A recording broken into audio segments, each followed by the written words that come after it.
wins it. Final score presented by Wells Fargo, official retail bank of USC Athletics. Notre Dame 34, USC 24. Back with more after these messages on the ESPN LA USC Trojans Football Media Network.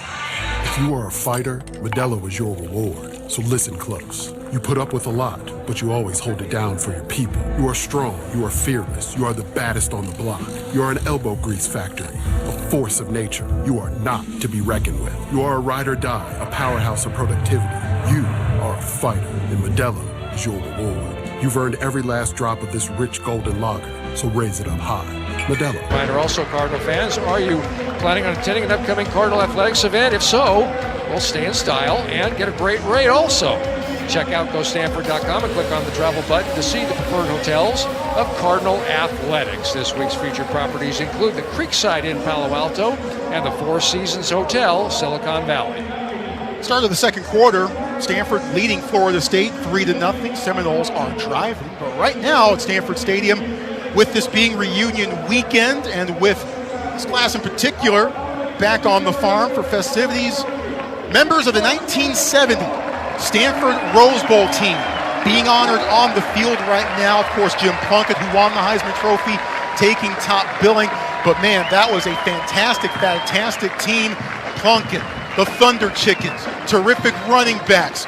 These guys are as beloved a football team as there is a Stanford football ball. It began on a steamy night in Little Rock, Arkansas, Troy, against number 4 ranked Arkansas, and Stanford just right from the opening kickoff, the pass game. Bud Wilkinson, the legendary former Oklahoma coach, the late Bud Wilkinson, said during the game, I don't believe I've seen a quarterback throw the football like I've seen this Jim Plunkett throw it, and that just kind of set the tone for Plunkett's senior season. It got better and better. He and Mike Phipps had a duel.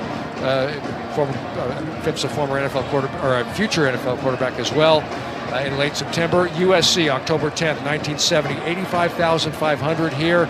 Stanford had come close, but had not beaten USC the prior couple of years, maybe denying Stanford a conference championship.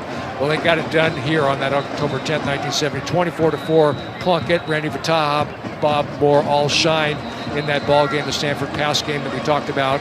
And then Troy had culminated with the Heisman ceremony following the regular season and that terrific Rose Bowl game on January 1st, 1971. Part of the fantastic history of Stanford football. Florida State heading back out on offense. They've got it 2nd and 10 from the Stanford 25. Seminoles punted on their opening possession, missed a long field goal on their second. Trying for more here. Meanwhile, Stanford defensively, which has done its best work with its backs against the wall, trying to do it again here. 3 receivers left side.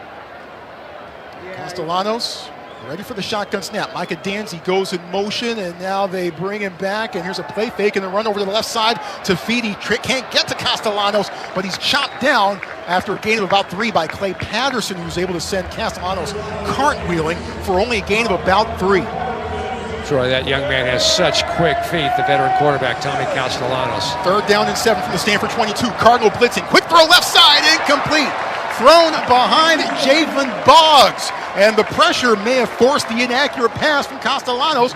4th and 7, and the Florida State Seminoles are bringing out the field goal team again. There was pressure, but Troy, I just think that was a missed throw. And I think he might have thrown it a bit too early. I think so. I think that's right. Pressure up the middle, and he had a little bit of room. Franklin and Tafidi were converging, but Castellanos maybe could have waited an extra tick there. That's all right. This will be a 39-yard field goal from the right hash mark. Jake Weinberg has already missed from 57. The snap, the spot, the kick. This one has the distance, and it is through. Tie ball game now, early in the second quarter. Stanford 3, Florida State 3. 14:34 to go in the second quarter. 12 plays, 54 yards, Troy, and 4 minutes of elapsed time for the Seminoles. But Troy, I like Stanford's schemes. You mentioned the pressure on Castellanos. It seems like Stanford really has a feel, maybe because they played a dynamic quarterback. Physically, Tommy Castellanos and Kevin Jennings aren't similar, but the way they keep plays extended back there and find seams, usually to find a throwing lane, is similar. But Stanford has been able to disrupt the rhythm of Castellanos here so far. That being said, Jennings, I think, is a much more dangerous passer. Oh, absolutely. Oh, he is. He is. But they're not looking to run 30 yards in the way that other dynamic quarterbacks are.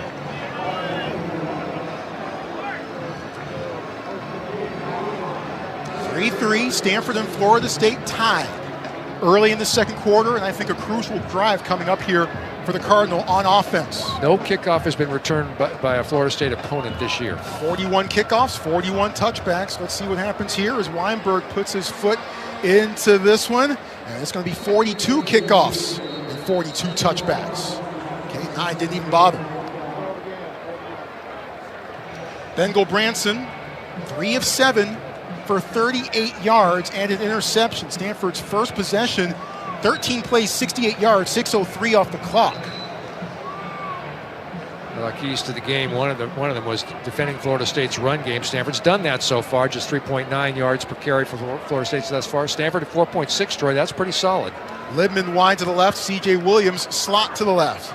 Gulbranson shotgunning. 1st and 10, Micah Ford in the backfield. Now Williams in motion, and a shotgun snap, a half roll to the right, and the throw back across his body. It's complete to Sam Roush, churning up the far numbers, gets smacked around the 41-yard line, double teamed by K.J. Kirkland and Daniel Lyons. That's a first down for Stanford.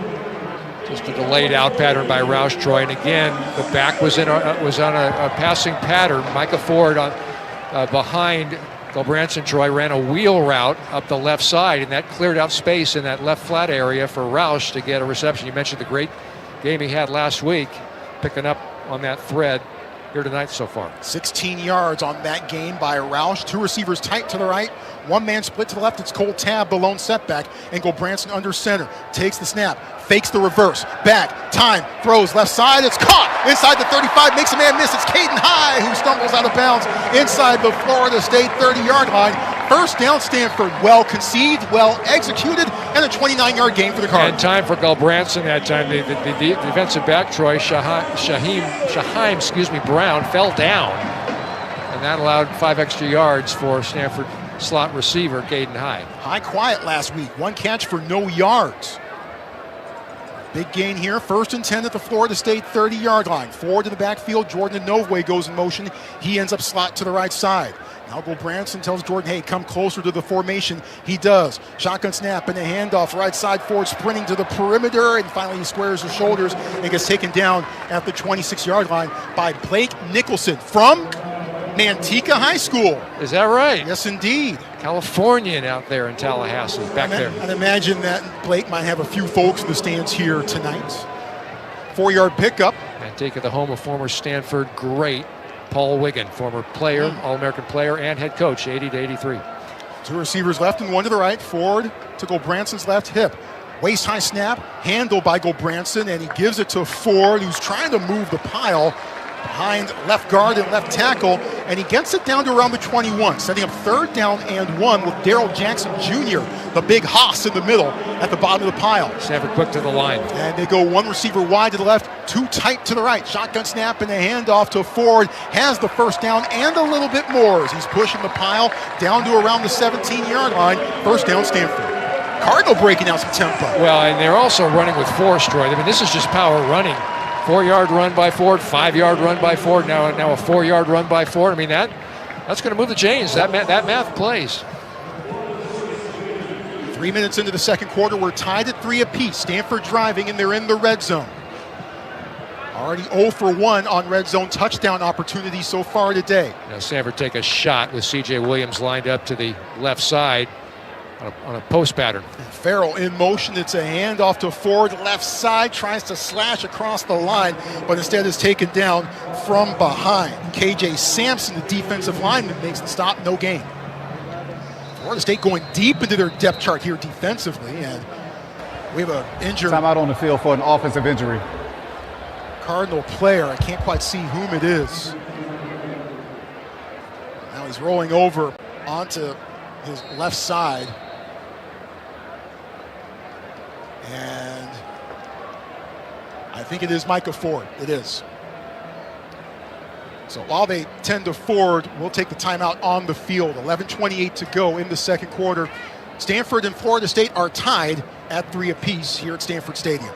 You're listening to the Cardinal Sports Network from Learfield. This is Stanford football.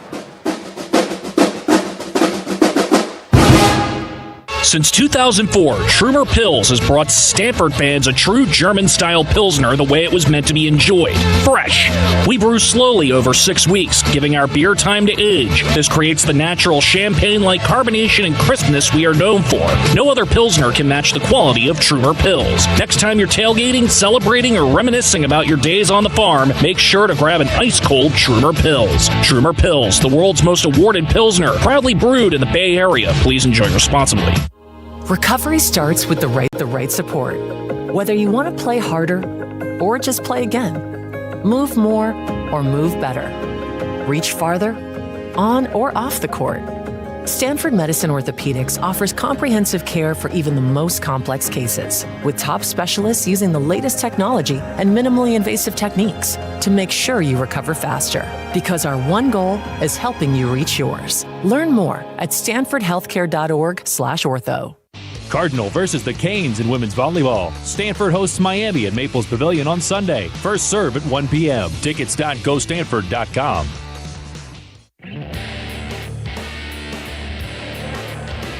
Caltrain's all-new electric fleet has arrived, now with more frequent service and offering a first-class onboard experience for everyone.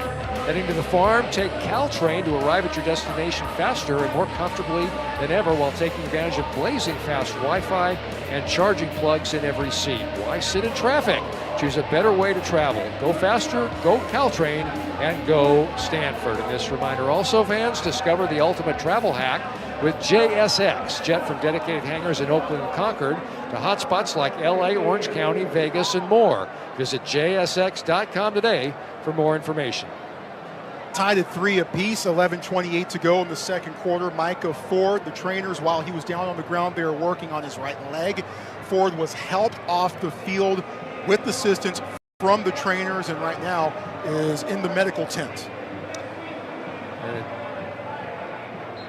doesn't take a genius to say that that is a major blow for Stanford, the way he's been running on this drive. Yep.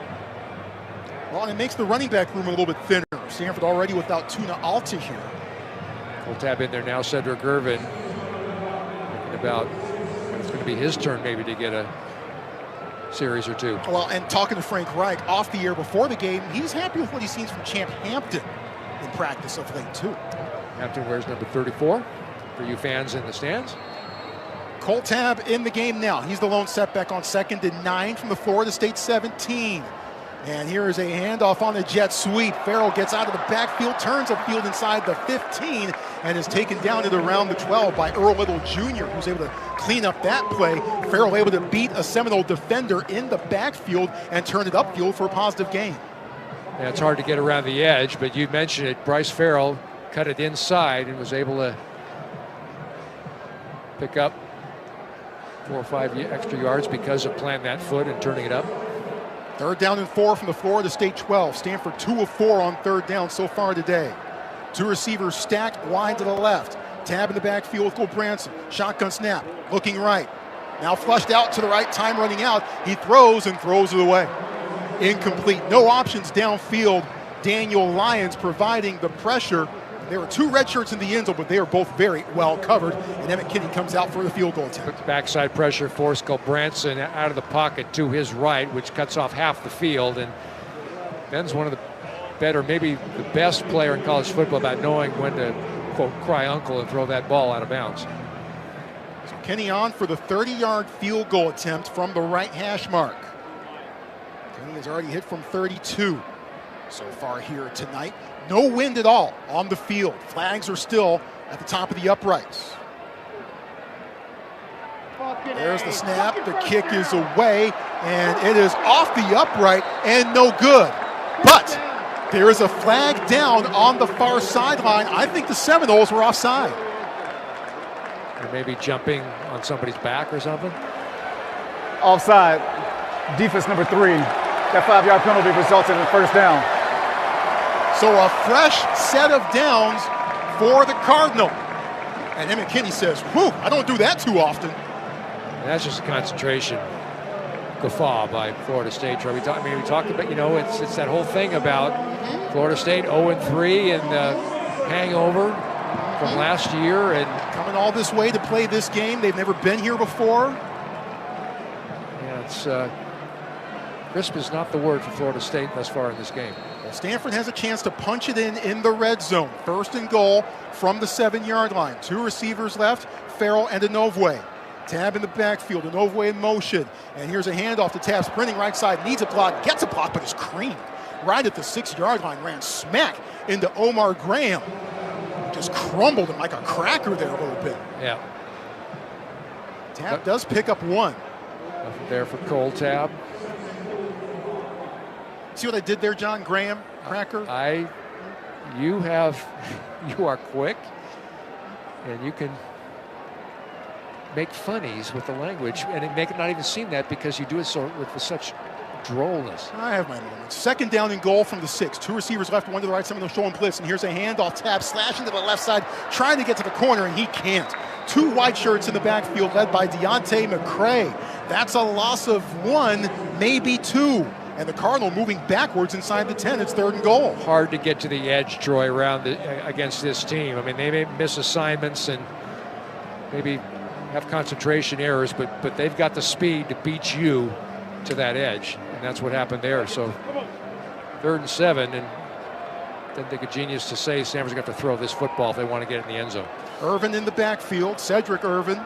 3 receivers right, Roush tight to the left side of the line on 3rd and goal from the 7. Ball in left hash mark. Seminoles blitzing. Branson throws quickly, caught at the goal line, and in for the score!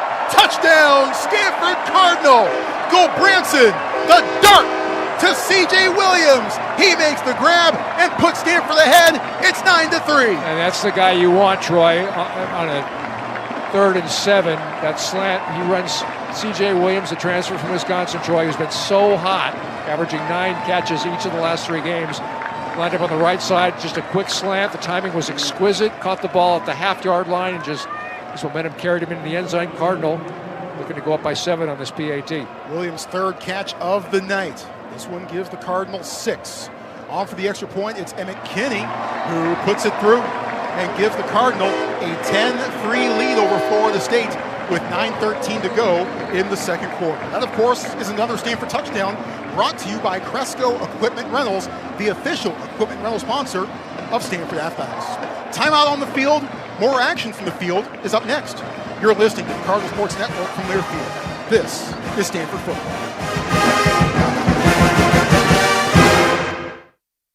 San Jose's airport is a simple airport to fly through, which is great for travelers because you can get from curb to gate in minutes. We have plenty of parking, and you can even reserve a spot in advance. So there's one thing you'd never hear in our airport. Why are we circling the parking lot, Dad? Because Mom forgot to reserve a spot. Really? That's how this vacation's gonna start? San Jose Mineta International Airport. Fly simple. Fly SJC. Visit flysjc.com. Hey Cardinal fans, you know all that love you feel for your team? Wells Fargo wants you to know that we feel it too. We are proud to be the official retail bank of Stanford Athletics. So on game day and every other day, your team is our team. And like you, we can't contain our pride. Go Cardinal! Copyright 2025, Wells Fargo Bank, N.A., member FDIC.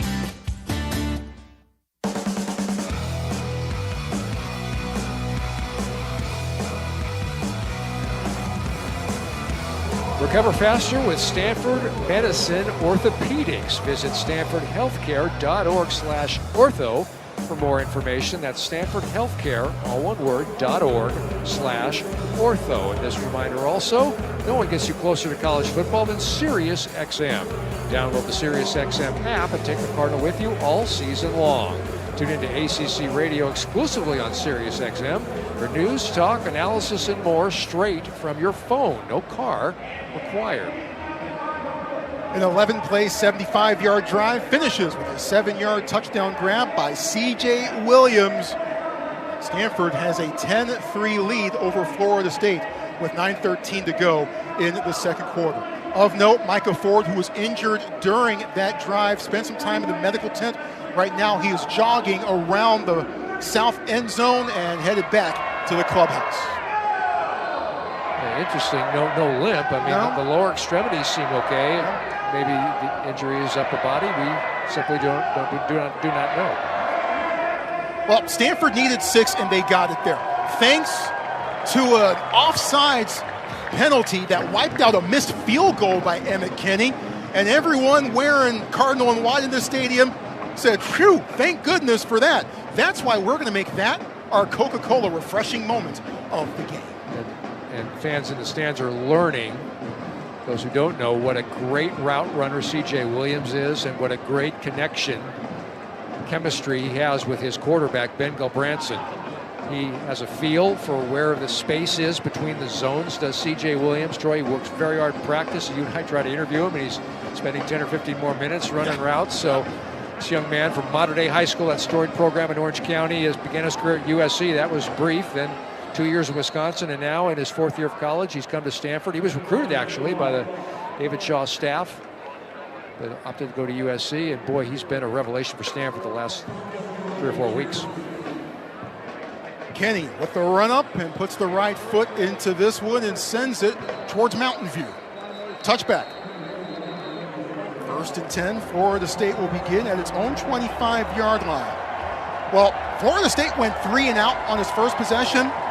Then they found a little bit of a rhythm. 9 plays, missed a long field goal. Their last drive, 12 plays, made a field goal. It's 10-3. So Florida State has found maybe a little bit something potentially on the ground. Let's see if Stanford is able to answer as the chess match continues here. What we haven't seen from Florida State, Troy, is a lot of intermediate routes. I mean, that's what Stanford, ironically, has been employing to its benefit. But Castellanos, he's kind of more big play throws when he completes them.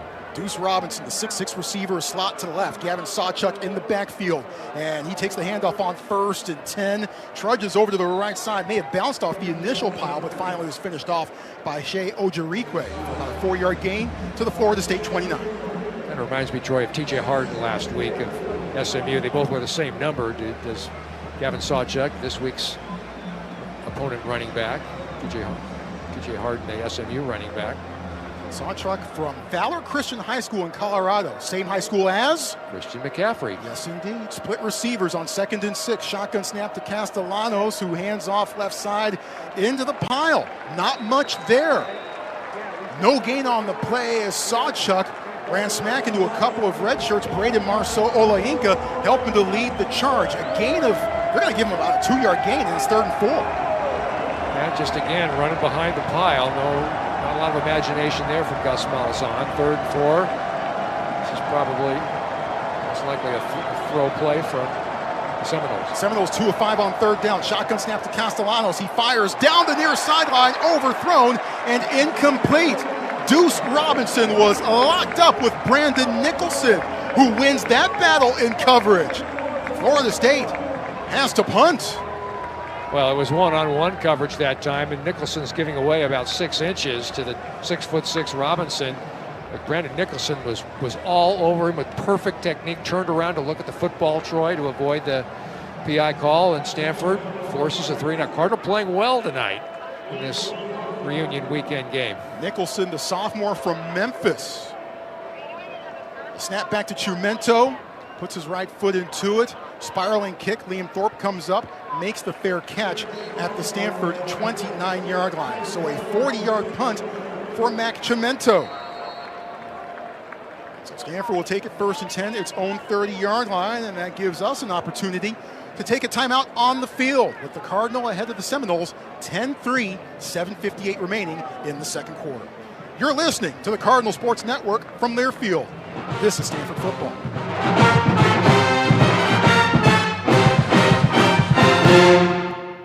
What a matchup we've got, folks. Just nonstop action. The energy is electric and the fans are all in. An intense game like this calls for a Coca-Cola. Crisp and refreshing. That's a game changer. Yeah, that taste scores every time. And just like that, they're back at it. Passionate fans and an ice-cold Coca-Cola. Now that's a winning combo. No matter the team, no matter the sport, everyone knows fan work is thirsty work. Enjoy a Coca-Cola.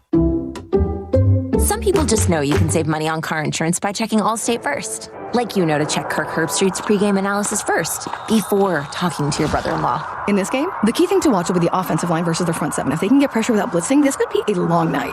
Okay, Kirk. I know stuff. Ooh, checking first is smart. So check Allstate first and see what you could save. You're in good hands with Allstate.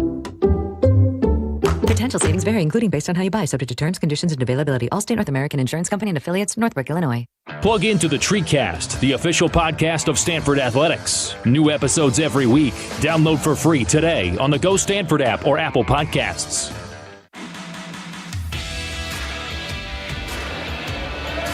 Nagging pain, sore knees, Repairl helps you recover faster and move without limits. Repairl is a proud sponsor of Stanford Athletics, supporting Cardinal athletes with advanced recovery technology. Visit Repairl.com and save 20% with code Cardinal20. Now that website is Repairl, Repairel.com, and you can save 20% with the code Cardinal20, no space between Cardinal and 20. And this reminder also, Stanford fans, support those restaurants that support the Stanford Cardinal. Check out GoStanford.com and click on the travel button to see preferred restaurants of Cardinal Athletics. This week's restaurants include Gott's Roadside and Shake Shack. Stanford leads Florida State 10-3 midway through the second quarter, and the Cardinal about to get the ball once again, starting off at their own 30-yard line. First ever meeting between Stanford and Florida State. Stanford's only third ever game against a team from the state of Florida. They played UCF in 2015, beat them here, and then lost in Orlando in 2019. Florida State obviously doesn't come this way that often. We'll talk more about that, time and action permitting. Meanwhile, Michael Ford is making his way and jogging back to the Stanford sidelines. He's currently going across the back end of the south end zone. So we'll see what that potentially means. As it is, Cardinal break the huddle, 1st and 10, their own 30. The Stanford take a deep shot here. Caden High wide to the left. Cole Tabb in the backfield. Branson takes a shotgun snap, and then he tosses it to Tabb right side. Puts his head down and is met at around the 33-yard line. The big sticks by Jerry Wilson and Blake Nicholson, but Tabb picks up 4 over the right side.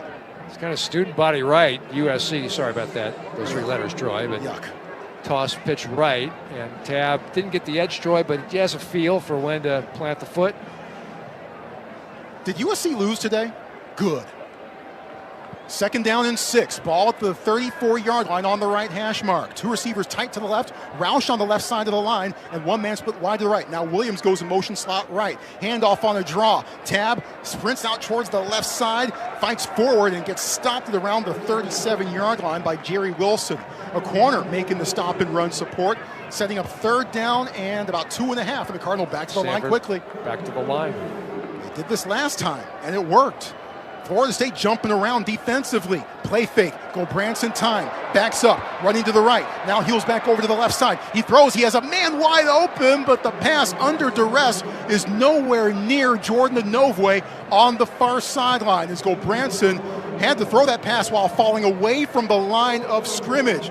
Inovue was wide open, but the pass was doomed. He just didn't get there. It was a 5-step drop. The pocket collapsed, Troy, and then Branson was going backwards, turning backwards to the left, turning backwards to the right, and that's just not a formula for getting your feet planted and completing a ball there. Stanford 3 and out.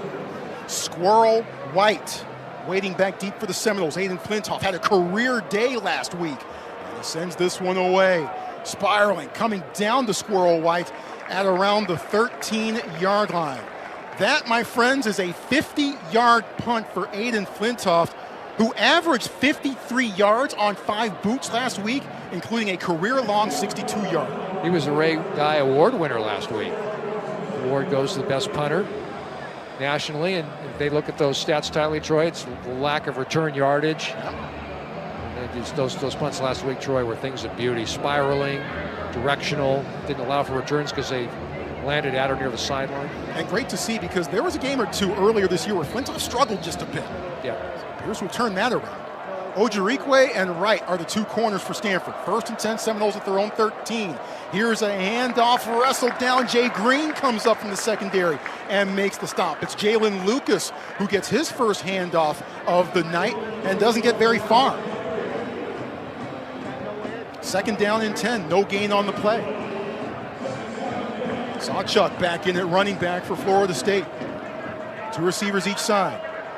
Castellanos waiting for the snap. So is Randy Pittman, the tight end in motion, tighter to the line right side. Play action, setting up a screen right side. It's complete to Pittman. Turning upfield at the 15, chopped down at the 17-yard line.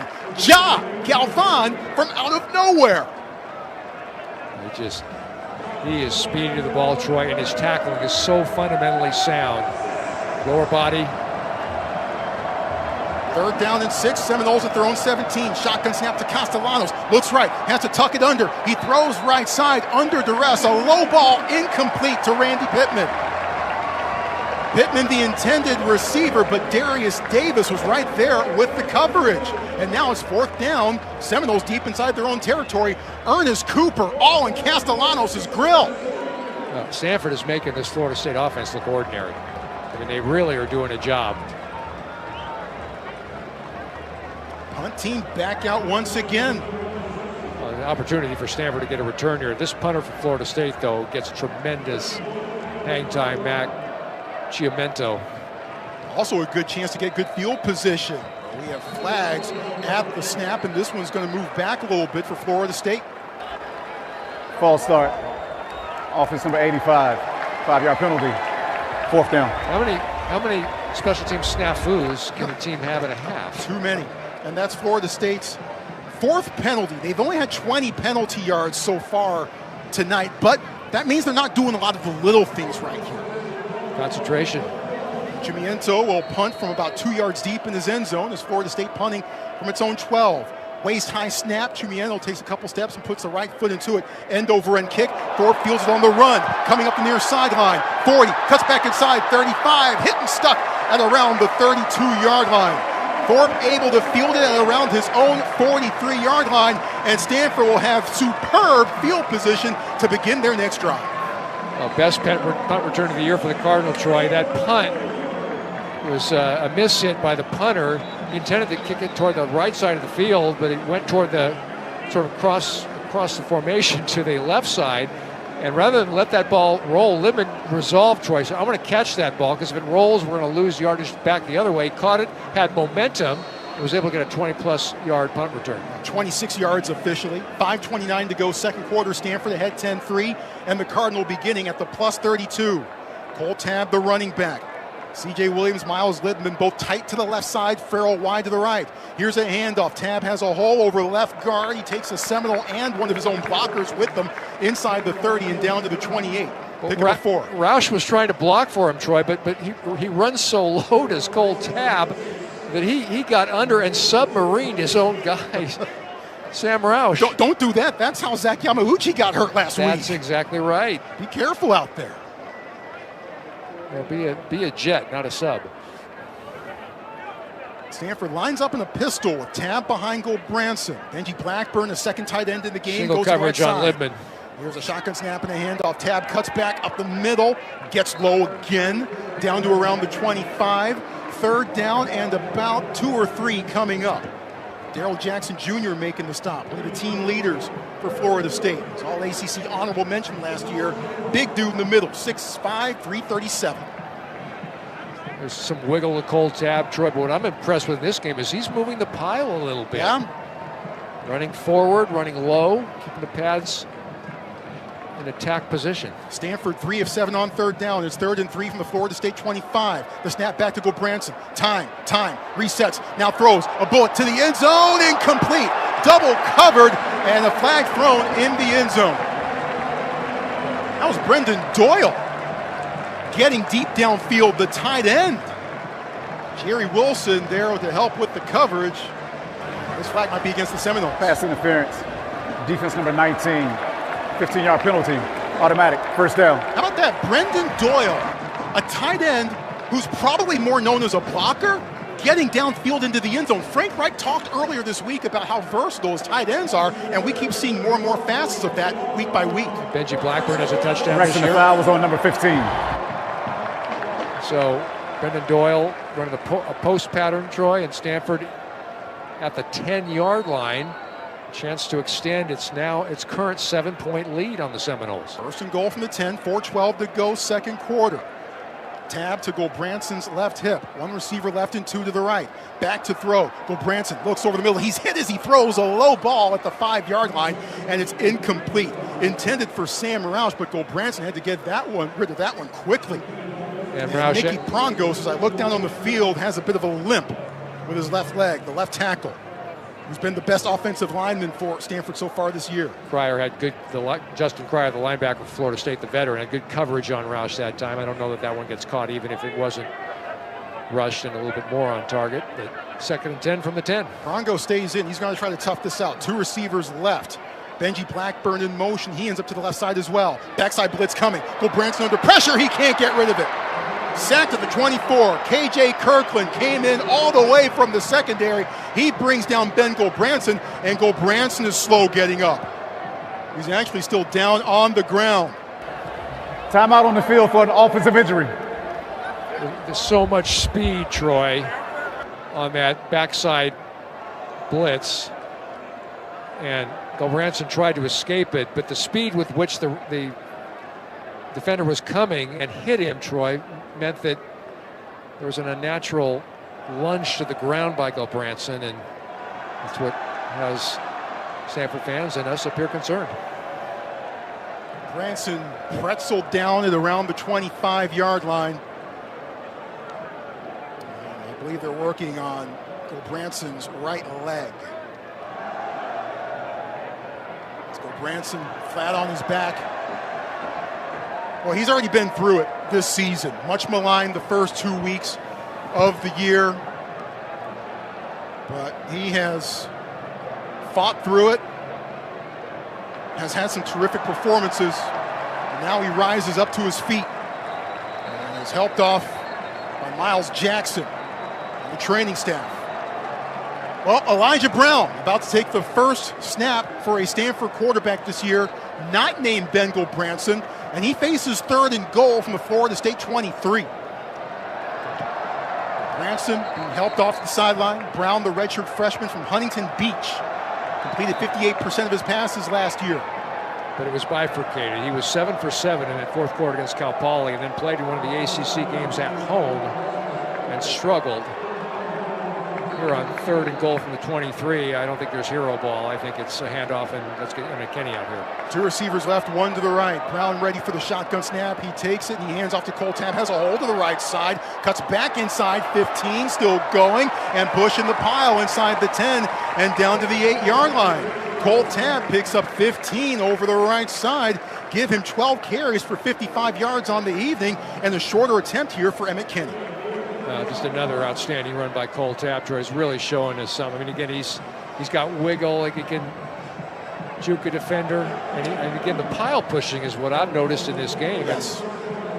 So this is a modest distance attempt for Emmett Kinney. Kinney hit from 32 to give Stanford its first points of the night. This one will be from 26, from the right hash mark. Flintoff ready for the snap. He takes it, and Kenny puts his right foot into the ball and sends it high through the uprights, and good. Stanford extending its lead over the Seminoles. It's 13-3 with 2:54 to go in the first half. Well, and boy, here's something else here to keep in mind as I look down to the Stanford sideline with Ben Gulbranson already in the medical tent. Emeka Ugorji, Stanford's right guard, has just gotten on the cart. He's headed back to the locker room. Nicky Prongos was limping around a little bit in the latter portion of that possession. So it's starting to become a bit of a battle of attrition offensively. Stanford's down to the studs in that interior offensive line position. I mean, already 3rd and 4th string. And so, again, the plot changes, Troy.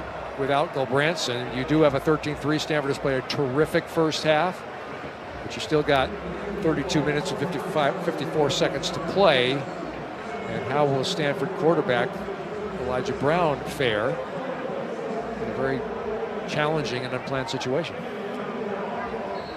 2:54 to go in the first half. Stanford is slated to get the second half kickoff. Jalen Lucas standing back at his goal line. Kenny with the run up. Spinning end over end kick. Lucas doesn't bother, lands halfway up the A. Stanford in the south end zone. Critical drive for both teams here.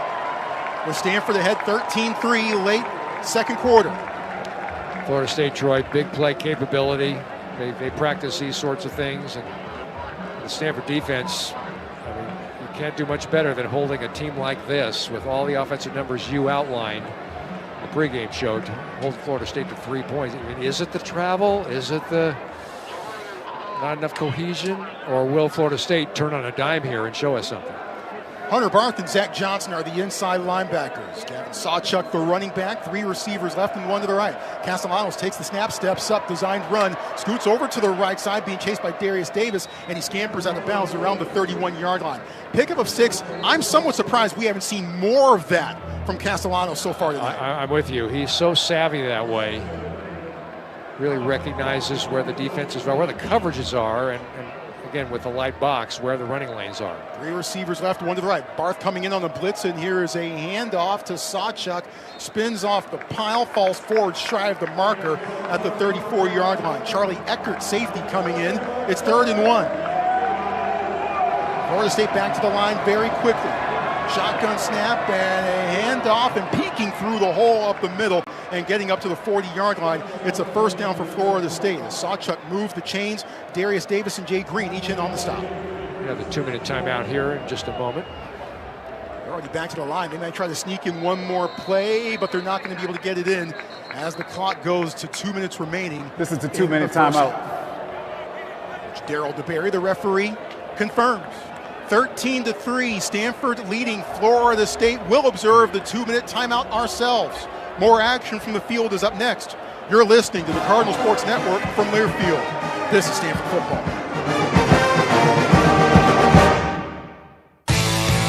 Metropolitan Van and Storage Incorporated has been providing local, national, and international relocation services for residential and commercial clients throughout Northern California since the 1940s. The company takes a full-service approach to moving, offering everything from packing and crating to modular furniture installations. It also provides long-term and in-transit storage at 3 convenient locations in Benicia, Sacramento, and Mountain View. Visit metrovan.com today. The wait is finally over. Caltrain's all-new electric fleet has arrived, now with more frequent service and a first-class onboard experience for everyone. You'll arrive at your destination faster and more comfortably than ever. Get from San Jose to San Francisco in just an hour while taking advantage of blazing fast Wi-Fi and charging plugs in every seat. Why sit in traffic? Choose a better way to travel. Go faster, go Caltrain.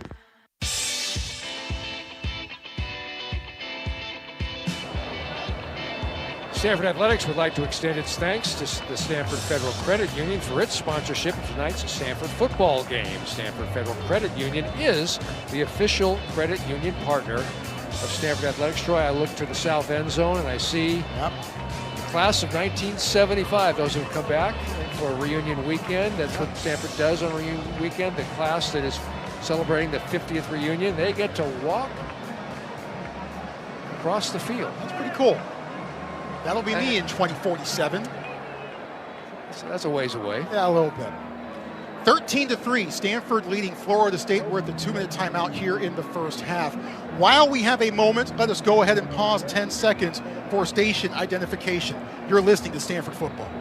KNBR 1050, your home for Stanford football. KTCT San Mateo and KSAN HD3 San Mateo, a Cumulus station.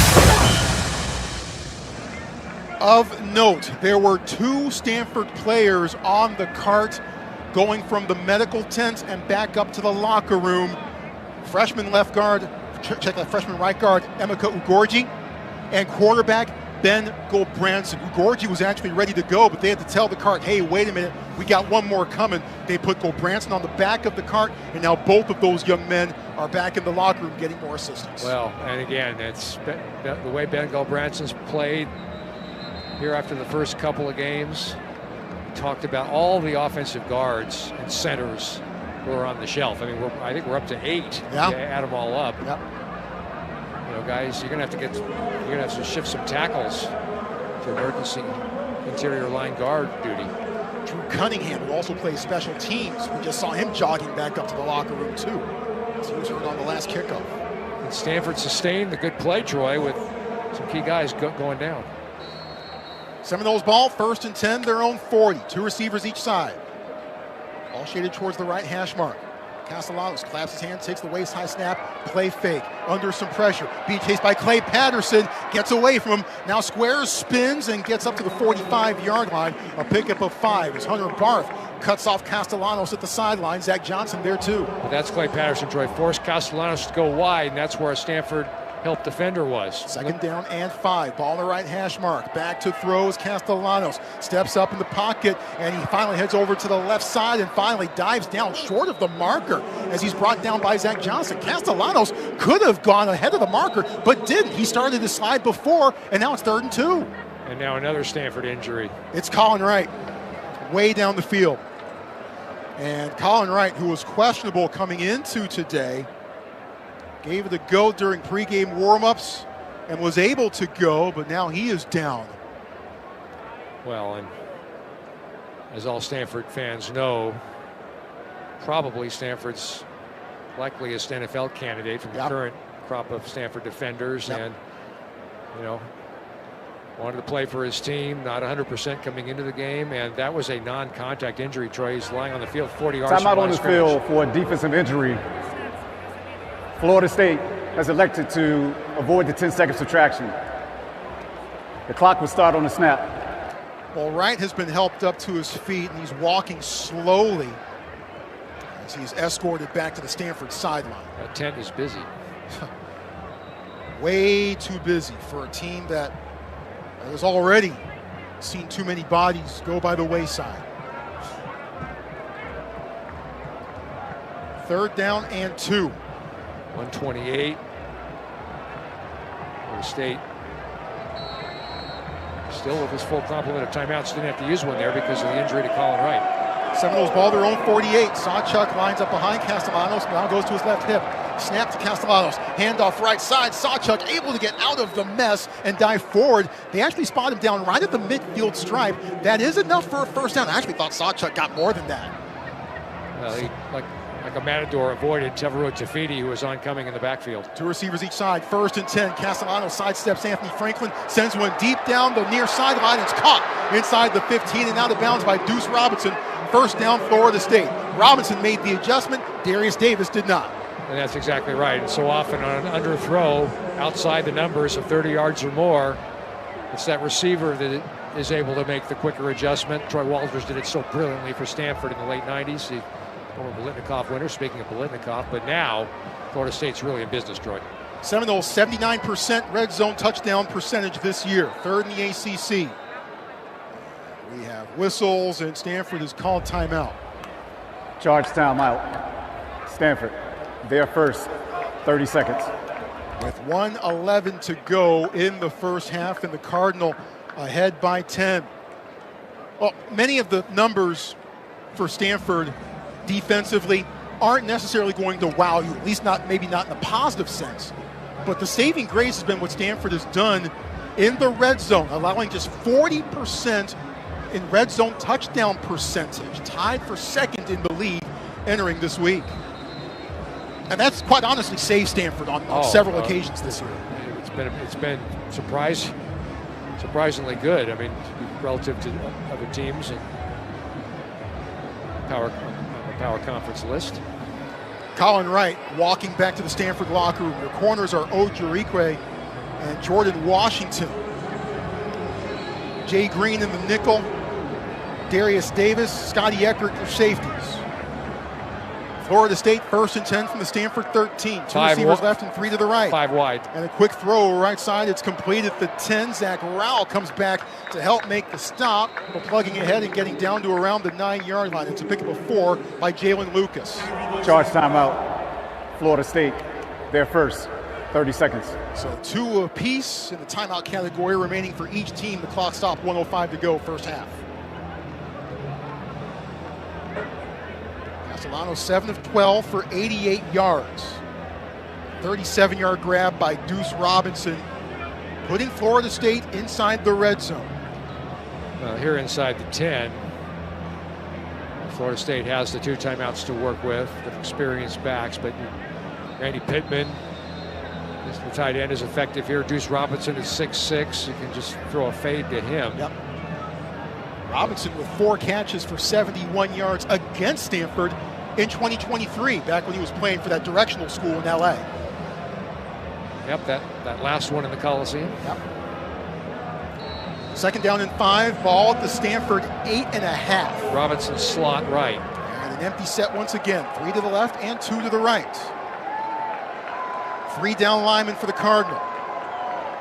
Sawchuk goes in motion from wide right, ends up in the backfield. Castellanos back to throw. Looks, steps up, now runs over to the left side, has some room. Flags all over the place, and Castellanos chased out of bounds by Scotty Eckert at the 5-yard line. It's Charlie Eckert actually with the stop, but flags all over the place in the backfield. Zach Rowell was held as a goal against Florida State. Brady Marceau Olainka was also complaining. There's another flag in the end zone, too. That would be problematic for Stanford, because it's probably a hold by Stanford on the back end. Yeah, so there are 3 flags on the field right now, 2 in the backfield and 1 in the end zone. The clock stopped, 57 seconds remaining in the first half. Stanford ahead 13-3. A lot to sort out for Darrell DeBerry. There are fouls by both teams.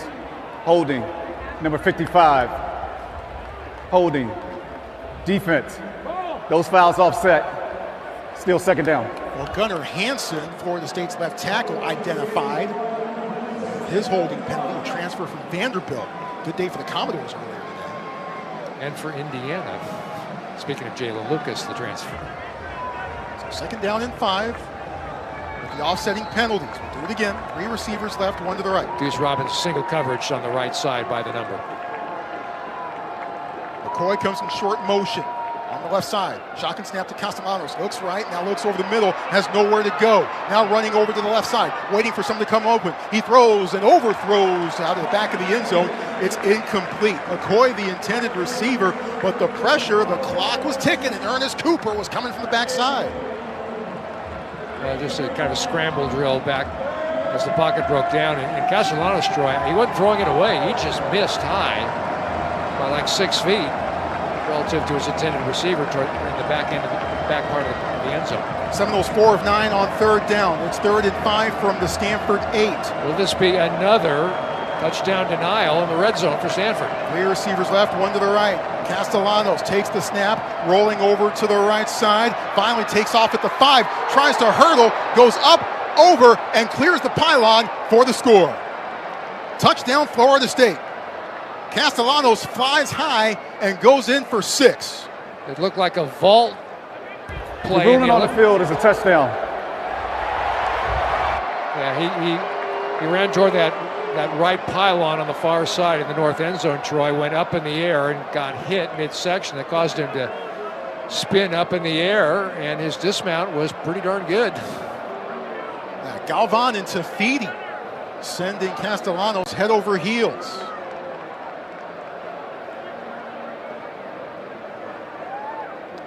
Officials are talking to Jay Norvell. The ruling on the field of a touchdown is under further review. Well, the question is no part of his body physically touched the end zone, but all he has to do is have the ball inside the pylon. Yep. And I thought he did. But I did too. And the thing is, you better see something to overturn the call. And I'm not sure. Again, my opinions are not the official ones, and we've seen a couple replays already. I'm not sure that I've seen anything to overturn the call on the field. That is a fearless dude at quarterback, Tommy Castellanos, just giving himself up. He's not one that is having any lethargy or concentration issues today. He is competing. Well, and he's not 100% himself. No. He suffered a lower body injury against Kent State, and then he tweaked it on the very first play last week against Pitt, and was clearly not himself throughout the remainder of that game. Well, there's 40 seconds left, and if he didn't get in, I mean, it's at the 1 yard line. So, after further review, the ruling on the field of a touchdown is upheld. So the folks in Charlotte not able to find anything to overturn the call. So the Seminoles get 6. 40 seconds remaining in the second quarter. Jake Weinberg, 31 of 31 on extra points. A reminder that Florida State's only played 6 games this year. They're kicking 31 extra points. Here's number 32 on the way and through. So Stanford's lead is cut to 3 points, 13 to 10. 10 plays, 75 yards for the Seminoles, but the storyline, Troy, on that drive is the number and significance of the Stanford players who have gone down to injury just on that drive or on the play or two before that. Stanford was a lot healthier half an hour ago. Then go Branson. Gorgie. Colin Wright, Gorgie.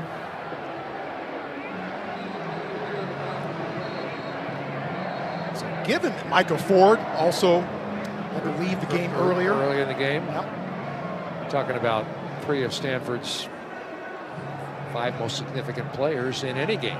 Well, so let's see how Stanford approaches the final 40 seconds here. They do have 2 timeouts left, and they are going to get the second half kickoff. But remember, no experience at quarterback, so throwing is a risk. Okay. And we don't mean Dylan Risk. You're very good. There you are. Speaking of Florida guys, ex-UCF for Dylan Risk. Yeah. Weinberg has the ball teed up. Slow advance, now the run up, and the kick high in the air could be returnable. Comes down to high between the hash marks at the 1. Now veering to the near side, 15, strung out a little bit, and scampers out of bounds just beyond the 20-yard line. The first kickoff return that Florida State has allowed all year. Stanford will start officially 1st and 10 at its own 20 with Elijah Brown. Brown, a 4-star out of Modern Day High School. Started at Wake last year, saw his most extensive playing time last year against SMU, went 16 of 32 for 153 yards, threw 2 touchdowns that day. Threw 2 interceptions, I should say, that day. Zion Brown is in for Emeka Gorgie at right guard. But Stanford comes out in a kneel-down formation. Brown takes it, takes a knee. And the Cardinal happy to head to the locker room. Seminoles to follow suit.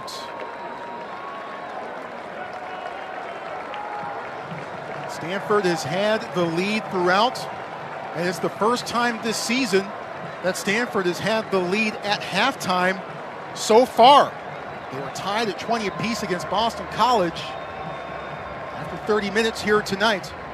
The Cardinal with a 13-10 lead over Florida State. Back with Cardinal at the half and our first half recap in just a moment. You're listening to the Cardinal Sports Network from Learfield. This is Stanford Football. All right. It's a beautiful day for football here at the stadium, and we're just about ready for kickoff. Score 0-0. And suddenly, I'm in the mood for a Coke Zero Sugar. Real Coke taste, zero sugar. Now that's a winning combo. Yeah, crisp, refreshing. That hits the spot. When it comes to great taste, Coke Zero Sugar's always on the scoreboard. Coke Zero Sugar. Real Coke taste, zero sugar. Hey fans, are you a contractor or homeowner who needs equipment for an upcoming project? Cresco Equipment Rentals has you covered with gold standard service to large commercial job sites, major events, facilities, and your projects at home. Cresco Equipment Rentals is the preferred company of Stanford Athletics for renting and purchasing superior equipment. Visit CrescoRent.com for cutting-edge equipment solutions and all your equipment needs. That's CrescoRent.com.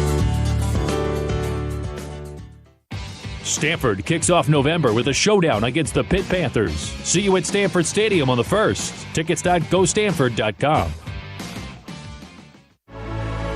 30 minutes in, 30 minutes to go. This is Cardinal at the half. Here's Troy Clardy. Cardinal lead the Seminoles 13-10 here at halftime at Stanford Stadium. Troy Clardy and John Platts here with you. Stanford scored first, a 32-yard field goal on its opening possession to take a 3-0 lead. Jake Weinberg from Florida State evened it up to make it 3 apiece. But then, after a field goal that was missed, doinked off the right upright by Emmett Kenny, was taken off the board thanks to an offsides penalty by Florida State. Stanford was able to turn that into a touchdown. A nice reversal of fortune from last week at SMU. C.J. Williams, the 7-yard touchdown grab to make it 10-3 midway through the second quarter. Kenny again from 26 yards away to make it 13-3. But then Florida State with a 75-yard drive. Castellanos runs it in from 8 yards out to close Stanford's lead at the half to 13-10. But right now, John, quite honestly, the concern is with the bodies that are left, the bodies we've already seen, the personnel we've already seen leave or get wheeled off the field for Stanford in some crucial positions. Quarterback and offensive line and cornerback key among them. And running back. I mean, yes. You think about the Stanford offense, Micah Ford is Stanford's lead dog at running back and was doing solid work there. But the Bengal Branson to C.J. Williams connection has been just dynamite the last 3.5 games through the first half of this game. And now you don't have C.J. Williams likely to have that same rhythm with Elijah Brown, although ironically they played together in high school. That's right. They're 2 years apart, so they didn't play a lot together in high school. But that's the challenge for Stanford. Can they add appreciably to the 13 points? Because Florida State is starting to dial up the big play capability with the pass and with Castellanos improvising. So the question is, and it's really, to me, Troy, on the Stanford defense, they've played, that last drive, there was some weakness, a long 75-yard drive. But on the whole, it's played pretty solidly. But they're going to have to be even better in that second half, I think, because the Stanford offense may, as you indicate, may struggle. Yeah, front six, I think, has done well. Secondary is going to have to hold up its end of the log. Well, the title sponsor for tonight's game is the Stanford Federal Credit Union. As a SFCU member myself for 32 years, that always makes me happy. We're going to have a special guest, John Platz, and a conversation with a special guest from the Stanford Federal Credit Union coming up in just a moment.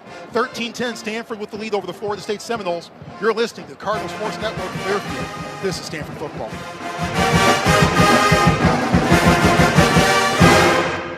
Since 2004, Trumer Pils has brought Stanford fans a true German-style Pilsner the way it was meant to be enjoyed. Fresh.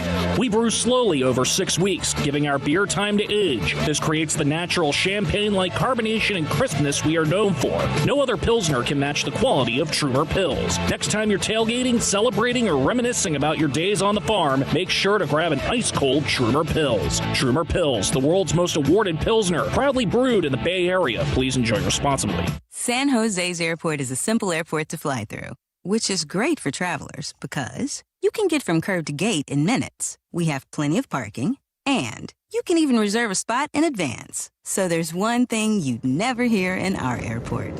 Why are we circling the parking lot, Dad? Because Mom forgot to reserve a spot.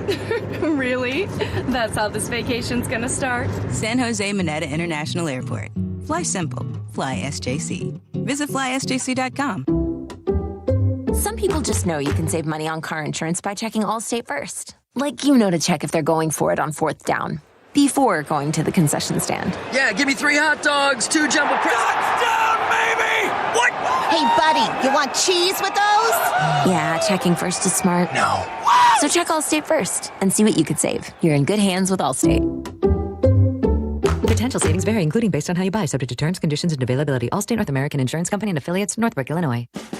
From brake checks and oil changes to body work and towing, Bay Area Auto Works and Towing keeps your vehicle running smooth and safe. We are your one-stop shop. We even help with insurance claims, DMV paperwork, and offer loaner cars when you're in a pinch. Call 650-362-3302 or visit BayAreaAutoWorks.com and schedule your seasonal checkup today. Mention this ad for a free vehicle inspection. Bay Area Auto Works and Towing, driven to keep you going.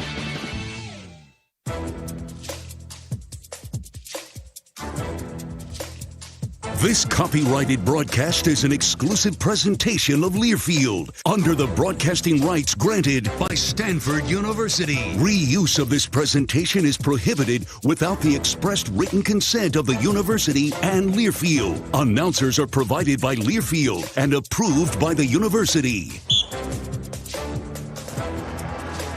Welcome back to Stanford Stadium. John Platz along with Troy Clarity. Our halftime score in this ACC conference matchup. It is the Stanford Cardinal 13, the Florida State Seminoles 10, the first ever meeting between these two teams. And this halftime break gives us a chance to inform you, remind you, and introduce you as may be the case, to one of the great sponsors of Stanford Athletics, and has been so for a long, long time. The Stanford Federal Credit Union has its headquarters office on the campus, several branches in and around the Palo Alto community. And I had a chance to speak earlier this week about the offerings provided by the Stanford Federal Credit Union, or Stanford SFCU. I spoke with Gary Groff, the VP of Sales and Member Engagement, and now here is that conversation. Halftime of our Stanford football broadcast. This gives us a chance to share with you the benefits and innovative products available to you from one of Stanford Athletics' longtime partners, the Stanford Federal Credit Union, more commonly known today as Stanford FCU. And with us is Stanford FCU Vice President of Sales and Member Engagement, Gary Groff. Gary has been with us on prior occasions, and he'll be sharing in the next few moments the many benefits available to you as a member of Stanford FCU. Now, Gary, why don't we begin the way you and I have done in previous of these sessions by you doing a quick overview of the history of Stanford FCU and its longtime presence in and around the Stanford community. Yeah, sure thing, John, and thanks for having me. Stanford FCU has been obviously long affiliated with Stanford. We're actually founded by Stanford staff, and that was all the way back in 1959. Since then, we've grown to over 90,000 members, more than half of which are Stanford staff and faculty, and I would guess to say even more than half of them are Stanford fans. Gary, let's turn to the athletic fan card and any new rewards, changes, or the like that you have to share as regards that popular product. Yeah. I think we got two things to say there. One is not only are we partners with Stanford Athletics with the fan card, but we're also now the official credit union of Stanford Athletics. So excited to be offering a whole array of products to y'all. On the credit card side, really excited. We're doing a 5% cash back on purchases right now on that fan card. And that's with no annual fee, no foreign transaction fees, no balance transfer fees. And if you spend a minimal amount, I think it's $1,500 in your first 90 days, you even get 25,000 bonus points. With us is Gary Groff, the Vice President of Sales and Member Engagement at Stanford FCU, giving us an overview of, again, the many products and innovations that are ongoing with Stanford's longtime partner, Stanford FCU. And Gary, why don't we turn now to that subject of innovation and the tagline that you and others have used for quite a while, and that's serving members everywhere. How about innovation at Stanford FCU? Yeah, we try to be on the cutting edge of technology. So I think if you go to our online banking and our ability to use Zelle and the fact that we're waiving fees internationally for ATMs. We have the largest network in the world of fee-free ATMs. We're always trying to stay ahead. And we're also trying to be innovative in helping teach financial wellness. So this is meeting people where they're at financially and helping move them forward. So not just selling products to folks, but really trying to serve them. We're a not-for-profit, and frankly, our owners are our members. Gary Groff, and Gary Groff is our guest, VP of Sales and Member Engagement with Stanford's longtime partner, Stanford FCU. It's a great relationship, as I can attest to personally. Gary, what are going back to the basics, what are the perks or some of the perks of being a member of Stanford FCU and having the athletics fan card? Yeah. As I mentioned, there's a couple really good ones. So there's the 5% cash back, pretty much no fees on almost anything. And then you also get 3 times points on purchases at places like Amazon and Google and Apple and Stanford Athletics. So a lot of people are shopping on those anyway. You get that 3 times points really adds up, as well as exclusive Stanford Athletics merchandise deals that we have there. And then as far as for new members that want to join us for their banking services, they can earn up to $620 cash back in their first 90 days of banking with us. Gary Groff, the voice you hear, the VP of Sales and Member Engagement at Stanford FCU, a longtime partner of Stanford Athletics, and of course, an institution that got its start on the Stanford campus way back in the 1950s. And Gary, let's go to that relationship piece, that long-term relationship piece. So why is the relationship with Stanford and Stanford Athletics so important to Stanford FCU? Yeah, as I mentioned, I mean, more than half of our members are affiliated with Stanford, and it's probably even more than that if we really, kind of reached with a degree of separation there. Um, our members are our owners, so we're here to serve our community. So the great thing about being a not-for-profit, it really allows us to provide the best rates, whether that's savings rates or if you need an auto loan or a mortgage, that's the best rates in that department as well. So by being a member, we're not only fans of the Cardinal, but we're also trying to do best by giving you the best rates and the best services available. And the last one, Gary, in the minute we have left, just sort of as an add-on question, multiple branches. I mean, again, this is on the Stanford campus, but in the surrounding community, a lot of convenience there for those that are members and those that might want to be members. Yeah, that's right. So our online services are great, but we also have the physical branches, a couple right on campus at Stanford and throughout the community. And again, we have the largest network of ATMs in the world, basically. So you're not going to be paying those ATM fees pretty much anywhere you go. And if you come into the branch, we can take care of you. We have services, you name it. Pretty much every banking service you can think of, we have it, and we really think we do a good job of delivering it. Would love for you to take a test for it yourself.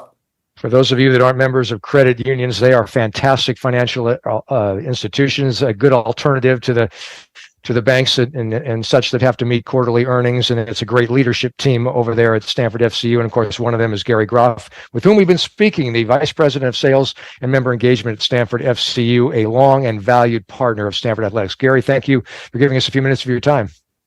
Yeah, thank you so much, and go Cardinal. Go Cardinal indeed. Stanford Athletics very, very grateful for the long-term support and the executive team behind it at the Stanford FCU, the Stanford Federal Credit Union. We'll take a break right here, come back and take a look at the scoreboard, scores from around the country. We call it the Stanford Scoreboard. That's next. You're listening to the Cardinal Sports Network from Learfield. This is Stanford Football. Are you planning a tailgate, holiday party, corporate event, or any type of special occasion? Stewart Event Rentals is the preferred event rental partner of Stanford Athletics and the Bay Area's go-to for tents, tables, lounge furniture, and more. Their expert team makes planning easy with stylish, high-quality rentals and personalized service. Call 408-856-3232 or visit stewartrental.com to speak with an event specialist. That's 408-856-3232 or stewartrental.com. Your event styled to perfection. Score big with Stanford Athletics official credit union partner.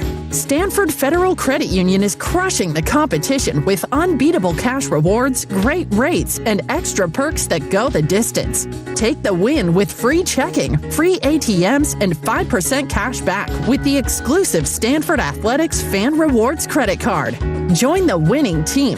Visit sfcu.org today. Since 2004, Trumer Pils has brought Stanford fans a true German-style Pilsner the way it was meant to be enjoyed. Fresh. We brew slowly over 6 weeks, giving our beer time to age. This creates the natural champagne-like carbonation and crispness we are known for. No other Pilsner can match the quality of Trumer Pils. Next time you're tailgating, celebrating, or reminiscing about your days on the farm, make sure to grab an ice-cold Trumer Pils. Trumer Pils, the world's most awarded Pilsner, proudly brewed in the Bay Area. Please enjoy responsibly. Recovery starts with the right support. Whether you want to play harder or just play again, move more or move better, reach farther, on or off the court.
BayAreaAutoWorks.com and schedule your seasonal checkup today. Mention this ad for a free vehicle inspection. Bay Area Auto Works and Towing, driven to keep you going.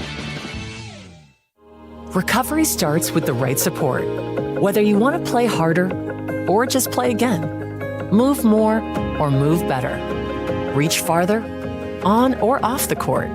Stanford Medicine Orthopedics offers comprehensive care for even the most complex cases, with top specialists using the latest technology and minimally invasive techniques to make sure you recover faster. Because our one goal is helping you reach yours. Learn more at stanfordhealthcare.org/ortho.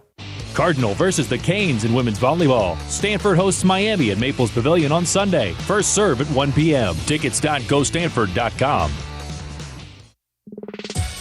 This is Stanford football. It's time for the second half. Let's go back to the broadcast booth. Alongside John Platts, once again, here's Troy Clardy.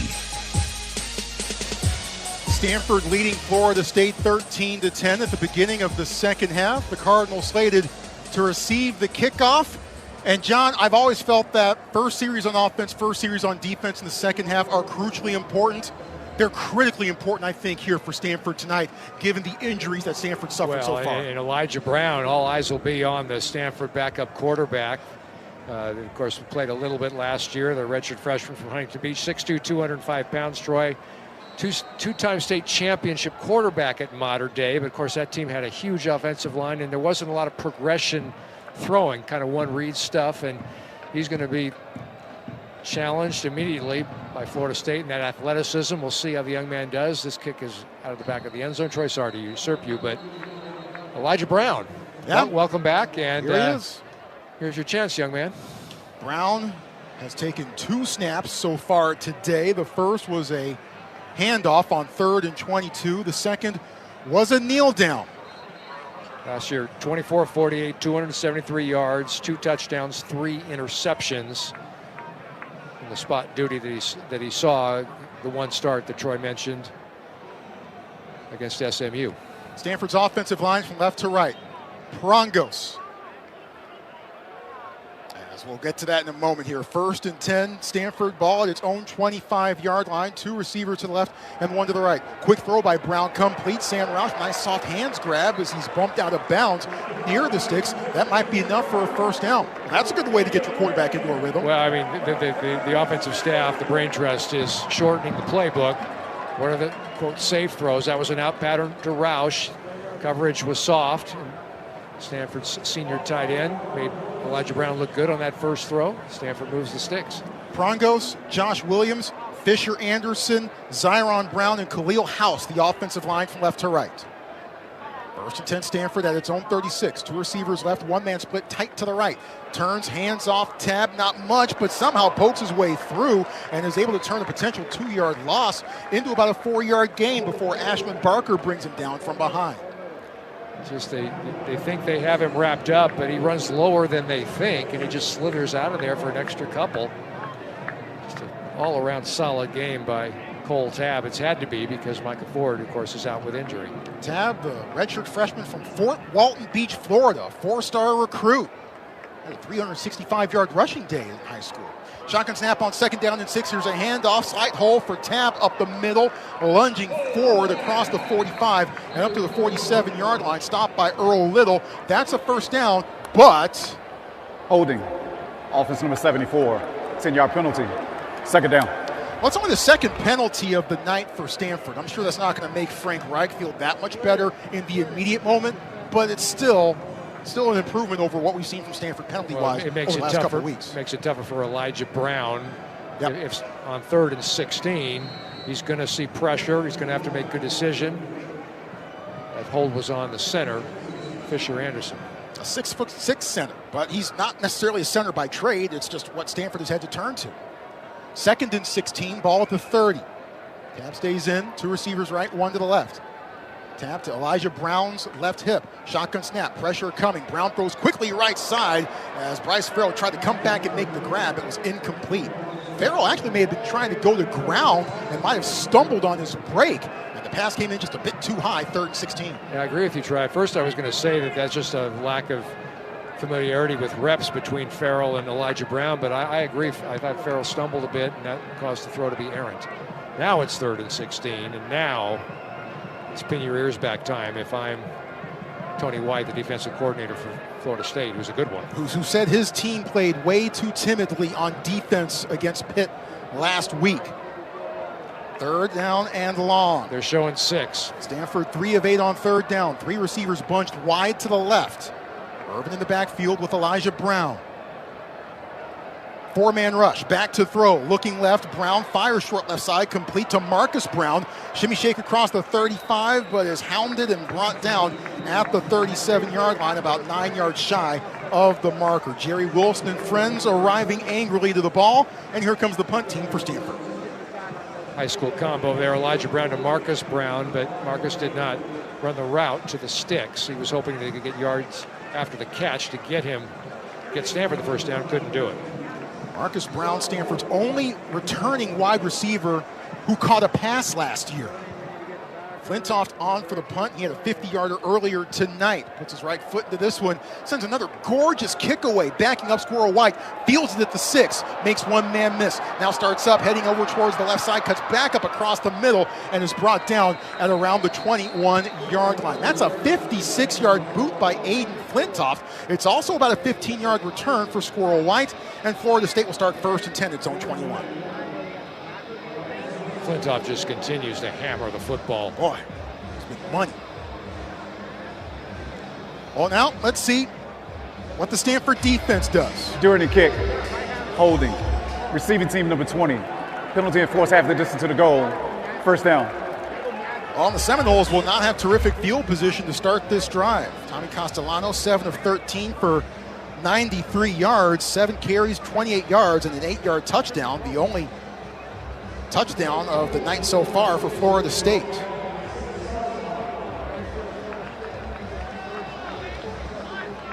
And the officials spot the ball all the way back inside the 5, so the Seminoles are marooned at their own 3. This is where Clay Patterson can be really effective. He's in. And if I'm Gus Malzahn, I don't have drop back here. I try to run this thing out. Move the sticks the conservative way. 1st and 10, Florida State its own 3-yard line. Sawchuk in the backfield, Castellanos, who's ready for the snap, claps his hands and takes it chest high. Under pressure, steps up, throws left side, a high ball, deflected, knocked away, and incomplete. Pass intended for Squirrel White on the 15-yard out. Superb coverage by Jay Green. Yeah, that's a part of his safety play, Troy. People don't talk enough about Jay Green, the transfer a year ago from the University of Washington, where he played on the Husky team that got to the national championship game, Troy. He's very smart at safety, diagnosing things, and in coverage, as he showed there, he can be effective. Franklin and Patterson, the 2 down linemen. Now Ibar gets down in the 3-point stance. 2nd and 10, blitz coming, back to throw. Castellanos backs up, now runs out of room. He throws short left side, diving grab at around the 15-yard line. That's a first down. Wayne McCoy making the catch in front of Brandon Nicholson, first down. It's a tough throw. Moving, sliding to his left. Castellanos, a natural right-hander, Troy, able to complete that ball. 12-yard gain, 1st and 10, Florida State its own 15. Here's a handoff right side. He's hit, but is able to maintain his balance. Sawchuk across the 20 and up to around the 22-yard line. A pickup of 7 before he's covered by Matt Rose. Castellanos throwing the ball more, Troy. There are wider lanes between the tackles, and Sawchuk took advantage of that. 3 receivers stacked wide to the right, and here's a slow mesh play and a handoff to Sawchuk, and that goes nowhere. Tevin DeFeeti says, nope, not this time. Sawchuk actually did fall forward. It sets up 3rd down and 1 from the Seminoles' own 24.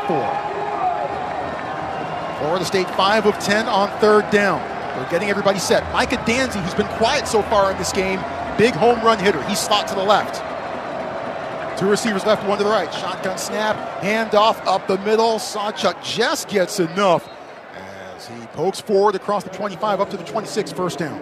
It's the advantage of a veteran running back, the upperclassman Sawchuk, transferred from Oklahoma. They're not trying to get too much there, Troy. He knew what he needed, which was just 1 yard. He got 2. the sticks move for Florida State. They're now out to their own 26. Now they bring in Usman Kroma. Kroma 4 carries, 17 yards earlier in the game. 2 receivers left, 1 to the right. 1st and 10, Florida State, its own 26. Play fake, under pressure, pumps. Now Castellanos shoots one deep down the near sideline. Deuce Robinson hauls it in inside the 40-yard line. First down, Florida State. That's a terrific throw by Castellanos as Robinson makes the catch over Jay Ojerico. That's a back shoulder throw, Troy, but the ball was about 35 yards in the air, and it was a drop in the bucket throw. Ojerico coverage wasn't that bad, but you got a couple veterans on the pitch and catch. 1st and 10 from the Stanford 36. Play action, pressure coming. A throw deep downfield, knocked away by Jay Green at the 2-yard line and incomplete. Castellanos, I believe, tried to hit Danzy out there on the corner route, but Jay Green was right there. That was a 38-yard grab by Deuce Robinson, by the way, who now has 3 catches for 95 yards. Florida State starting to feel its oats a little bit, Troy. They're drop backs and long throws now. 2nd down and 10. They know Colin Wright's not out there for Stanford, the top corner. 3 receivers left and 1 to the right. 2 down linemen for the Cardinal. They bring 4, a handoff. Kroma has a little bit of room. Nope, it's a play fake and a run to the right side and a throw downfield to Deuce Robinson. He's got it, he's going, and he's in. Touchdown, Stanford.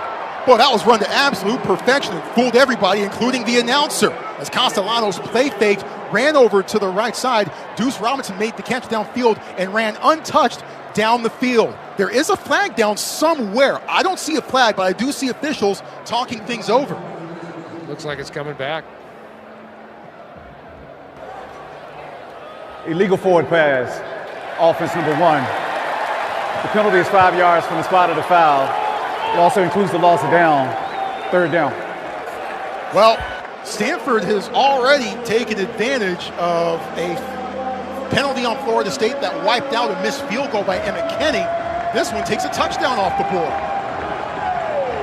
It wasn't obvious to me that he was across the line of scrimmage, but apparently he was. 7 penalties for 50 yards on Florida State. Makes it 3rd down and 13 with the ball at the Stanford 39. And Florida State doesn't look like it has its personnel quite set. Guys shuttling in and out, and a timeout has been called. By whom? Daryl DeBerry, the referee's kind of leaving us here in the dark. Got to be Florida State, I would think, the way they are all hopping around. Well, we don't get the mic turned on all the time.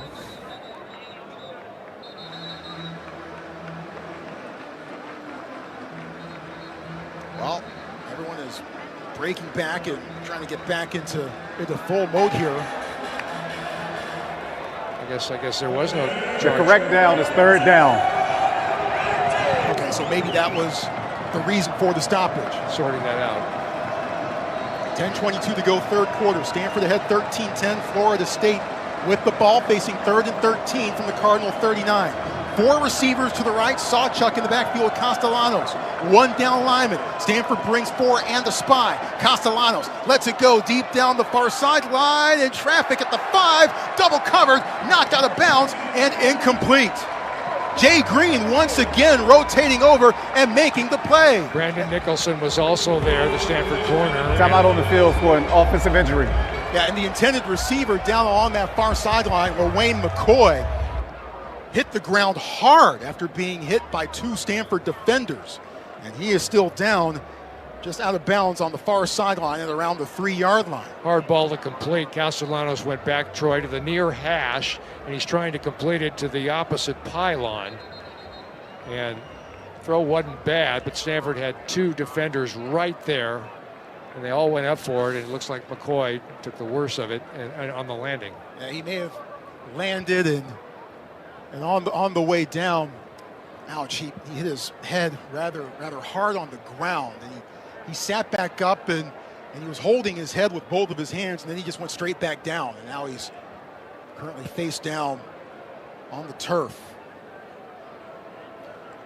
Well, football, we talked about this with Andrew Luck during our pregame hit with him at Cardinal Countdown.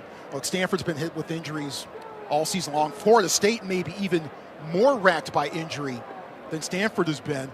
This is a rough game, and unfortunately, we've seen demonstrations of that throughout the course of this game.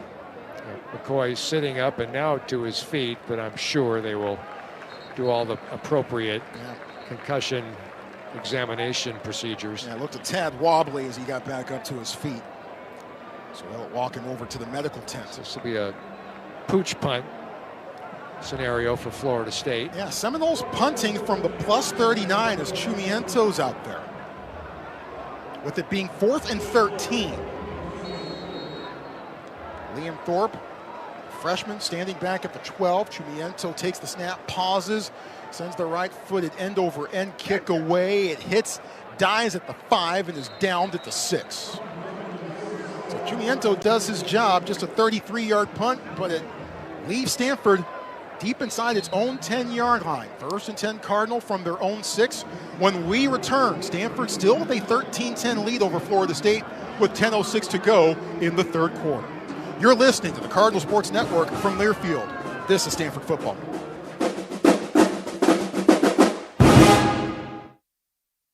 Are you planning a tailgate, holiday party, corporate event, or any type of special occasion? Stewart Event Rentals is the preferred event rental partner of Stanford Athletics and the Bay Area's go-to for tents, tables, lounge furniture, and more. Their expert team makes planning easy with stylish, high-quality rentals and personalized service. Call 408-856-3232 or visit stewartrental.com to speak with an event specialist. That's 408-856-3232 or stewartrental.com. Your event styled to perfection. Score big with Stanford Athletics' official credit union partner. Stanford Federal Credit Union is crushing the competition with unbeatable cash rewards, great rates, and extra perks that go the distance. Take the win with free checking, free ATMs, and 5% cash back with the exclusive Stanford Athletics Fan Rewards credit card. Join the winning team. Visit sfcu.org today.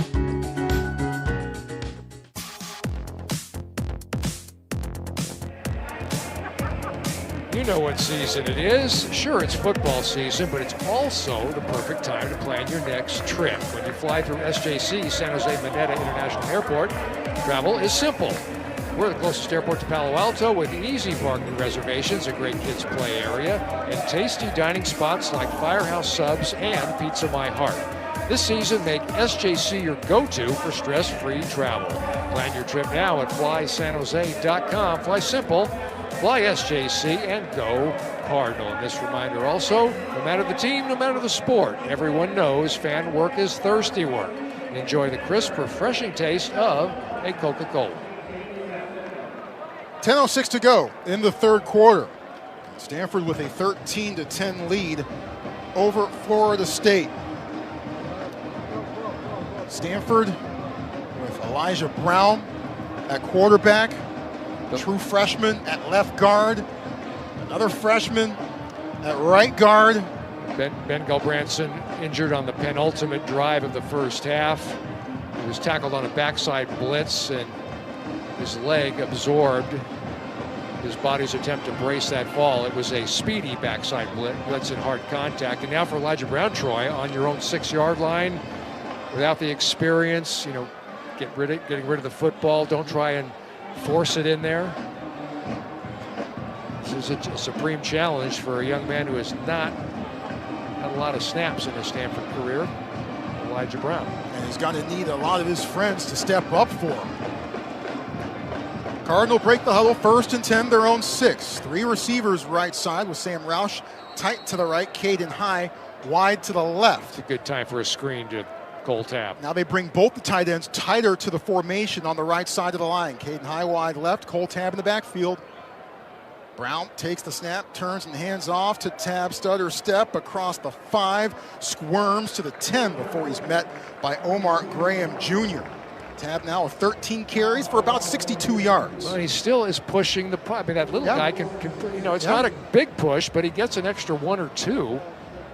And you love I think Frank Reich recognizes that and is comfortable giving him the football in the A or B gap on first down. Manageable 2nd and 6. From Stanford's own 10. Two receivers to the right, one to the left, and Brendan Doyle comes tighter to the motion left side.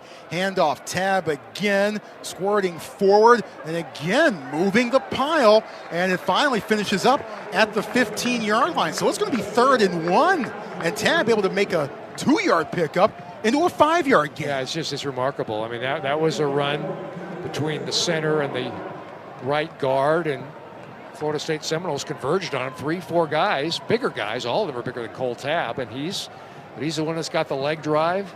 And again, he's low to the ground, low center of gravity, and he makes the most of that.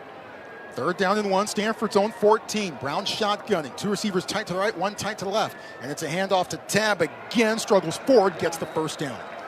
Barely. Darrell Jackson Jr. gets the chest-high tackle, but that moves the chains. 1st and 10.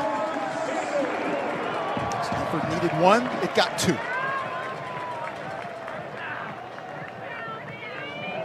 Chris Farrell comes off. Caden High comes back in. Stanford ahead 13-10, closing in on midway through the 3rd quarter. Roush, tight end, left side of the line, 2 receivers right, 1 man split wide to the left.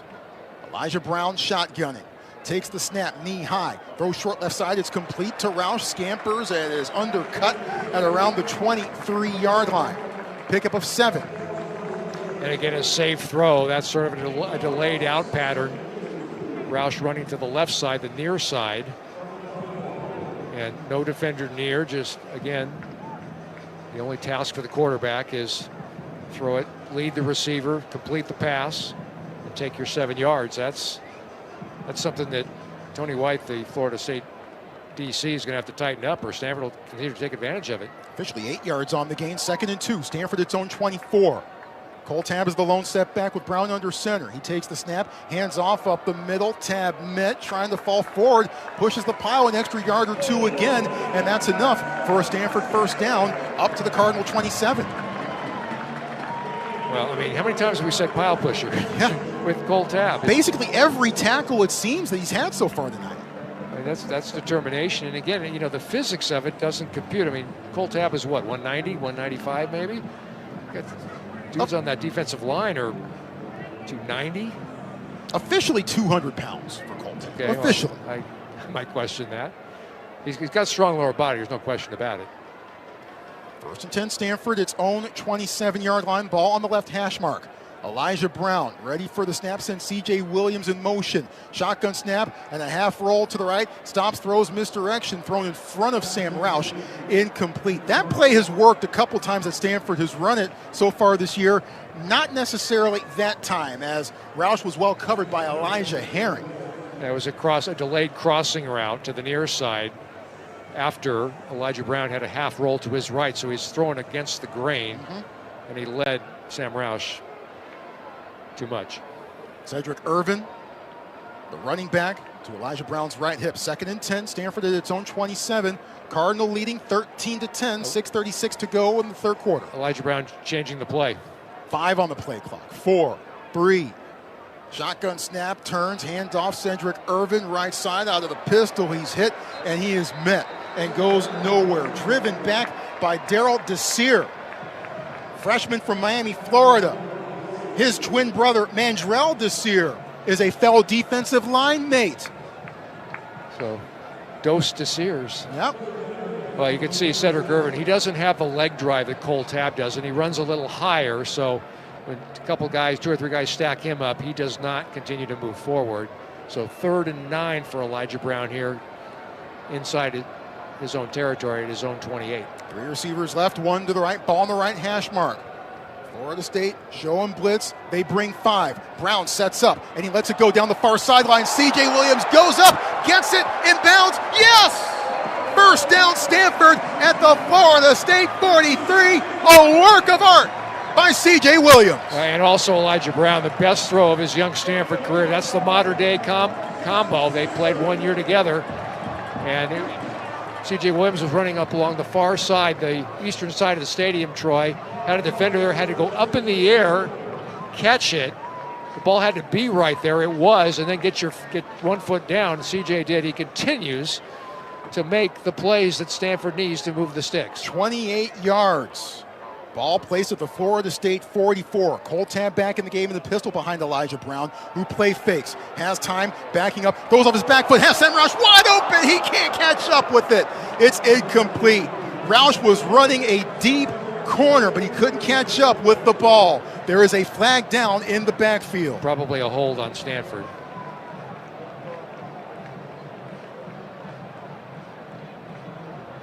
Boy, you saw Roush flashing free, running the corner route to the near side, and all sorts of things go through your head, but the pass was overthrown. Personal foul, roughing the passer. Defense number 10. Break 15-yard penalty. Automatic. First down. Break for Stanford. No doubt. It's James Williams who gets whistled. Williams, a transfer from Nebraska. He actually began the season as an unquestioned starter at his role at defensive end, but his hold on that starter's role became tenuous as the season went along. Well, and Florida State continues to make, I guess, what we could call unforced error penalties. That's their 8th penalty tonight. You know, the fall of Florida State 2 years ago. And Williams did shove Elijah Brown to the ground. Egregious? No, but a foul that in this day and age is going to get called. 2 receivers left, 1 to the right, tight end right side of the line. Shotgun snap to Elijah Brown. Throws quickly right side, inhaled by Sam Roush. Staying inbounds, lunging, spinning, and falling forward. That could be enough for Stanford. First down. Sam Roush would not be denied. It was another out pattern. This one to the right side. Sam caught it and just kind of had 2 guys behind him, so he used leg drive to back them backwards, and enough to where when they all fell down, Roush had crossed the sticks. So the safe throws, the out patterns to Roush, have been large in Frank Reich's playbook with Elijah Brown at quarterback. Roush 5 catches, 57 yards. 1st and 10 at the Florida State 19. Here's a handoff. Cole Tabb in some trouble, but he sprints to the left side, stiff arms a man. Inside the 10, out of bounds at the 5-yard line. 1st and goal to go. Cole Tabb took Jerry Wilson for a 14-yard ride, and the Cardinal are knocking on the doorstep. Again, Troy, it looks like a run through the A-gap, and then all of a sudden, Cole Tabb is so quick to turn to his left 90 degrees, and he got the edge. 1st and goal, ball just inside the 5. Shotgun snap to Elijah Brown, looks right, now fires, back right corner, overthrown and incomplete. Intended for Caden High, but a flag thrown in the back of the end zone, and it's going against the Noles. Mike Norvell, hands on hips, didn't like that call all, Troy. Wasn't obvious to me. Pass interference. Defense number 19. By rule, the ball is placed at the 2-yard line. Automatic. First down. Move it closer. Jerry Wilson began his collegiate career at Syracuse. He was recruited there by current Florida State defensive coordinator Tony White. 1st and goal from the 2. So basically, Troy, this is, can Cole Tabb power it in? Can he be the Cameron Scarlett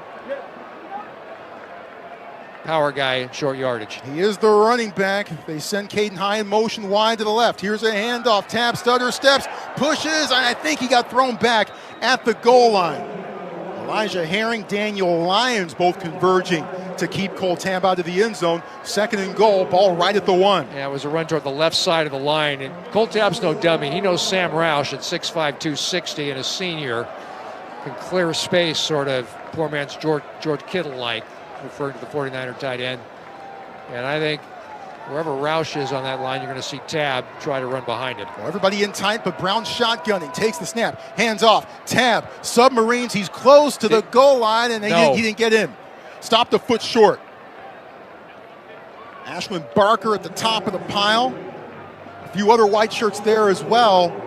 Stanford now 3rd and goal at the ball inside the 1. And you got to think ahead here. Will Frank Reich deem this 4-down territory? They're going to the line quickly, and now they're trying to get everybody set. Miles Libman wide to the left. Handoff, right side. Cole Tabb, up, over, and through.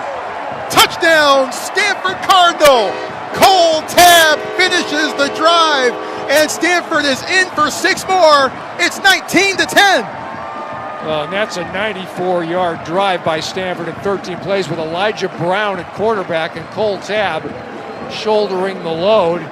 Troy, the formation confused and backed off Florida State. That allowed Tabb to run it in through the B gap on the right side between the guard and the tackle.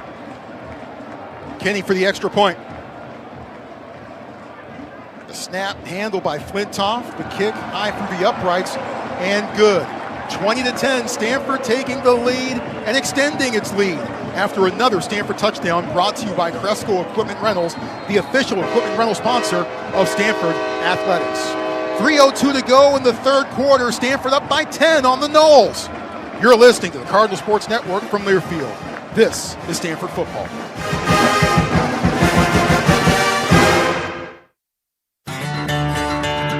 Hey fans, are you a contractor or homeowner who needs equipment for an upcoming project? Cresco Equipment Rentals has you covered with gold standard service to large commercial job sites, major events, facilities, and your projects at home. Cresco Equipment Rentals is the preferred company of Stanford Athletics for renting and purchasing superior equipment. Visit CrescoRent.com for cutting-edge equipment solutions and all your equipment needs. That's CrescoRent.com. Coors Light presents To Chill or Not to Chill. When your friend skips your favorite song on the playlist. End the friendship. Or choose chill because that song lives rent-free in your head anyway. And you planned ahead by bringing Coors Light to the party. And the sound of that ice-cold can cracking open was music to your ears already. Coors Light. Choose chill. Celebrate responsibly. 2024 Coors Brewing Company, Golden, Colorado. Raise your game at Stanford Stadium with a Skydeck Cabana or a front row field box. Reserve your unforgettable premium experience today at GoStanford.com.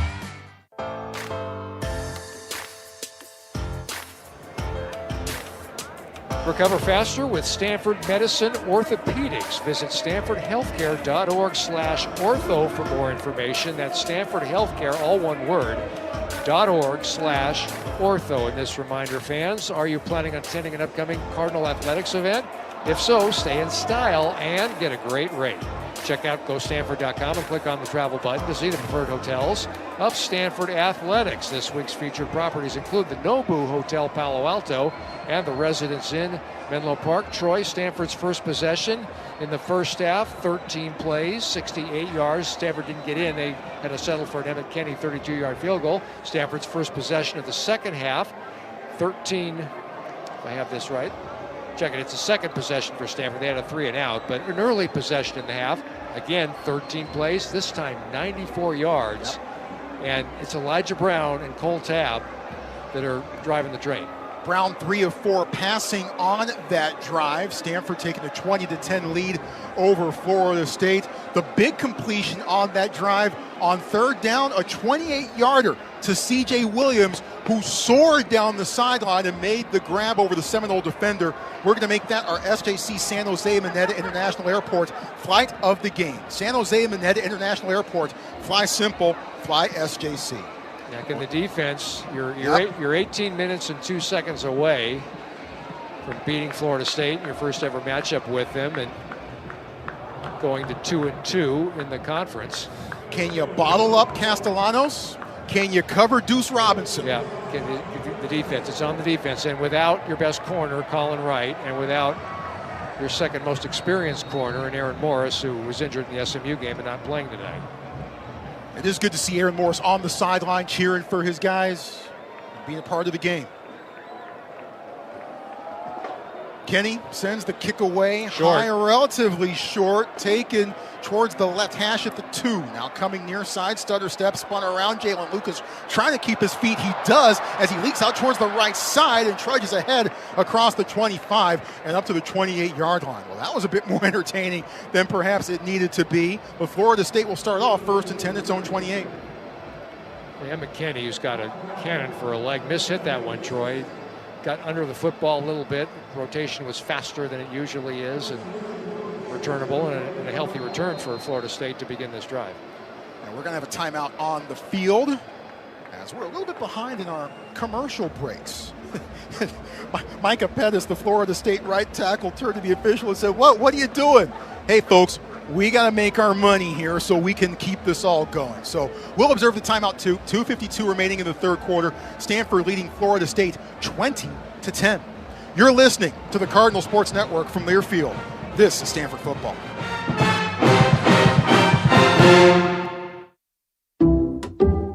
Some people people just know you can save money on car insurance by checking Allstate first. Like you know to check Kirk Herbstreit's pregame analysis first, before talking to your brother-in-law. In this game, the key thing to watch will be the offensive line versus their front seven. If they can get pressure without blitzing, this could be a long night. Okay, Kirk. I know stuff. Ooh, checking first is smart. So check Allstate first and see what you could save. You're in good hands with Allstate. Potential savings vary, including based on how you buy, subject to terms, conditions, and availability. Allstate North American Insurance Company and affiliates, Northbrook, Illinois. Everyday aches, sore joints, or recovery after injury. Don't let pain hold you back. Repairl Recovery sleeves relieve pain, reduce swelling, and speed recovery so you can stay active longer. Proud sponsor of Stanford Athletics, Repairl is redefining what's possible in post-training and post-game recovery with advanced recovery technology. Visit Repairl.com today and save 20% with code Cardinal20. That's Repairl.com, code Cardinal20.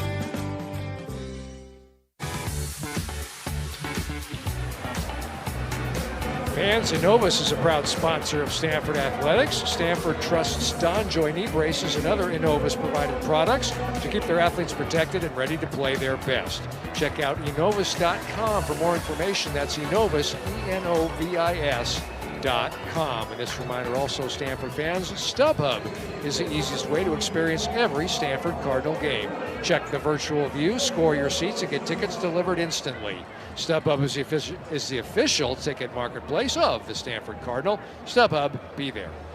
20-10, Stanford leads Florida State, 2:52 to go third quarter. Florida State with the ball. Let's pause 10 seconds for station identification. You're listening to Stanford Football.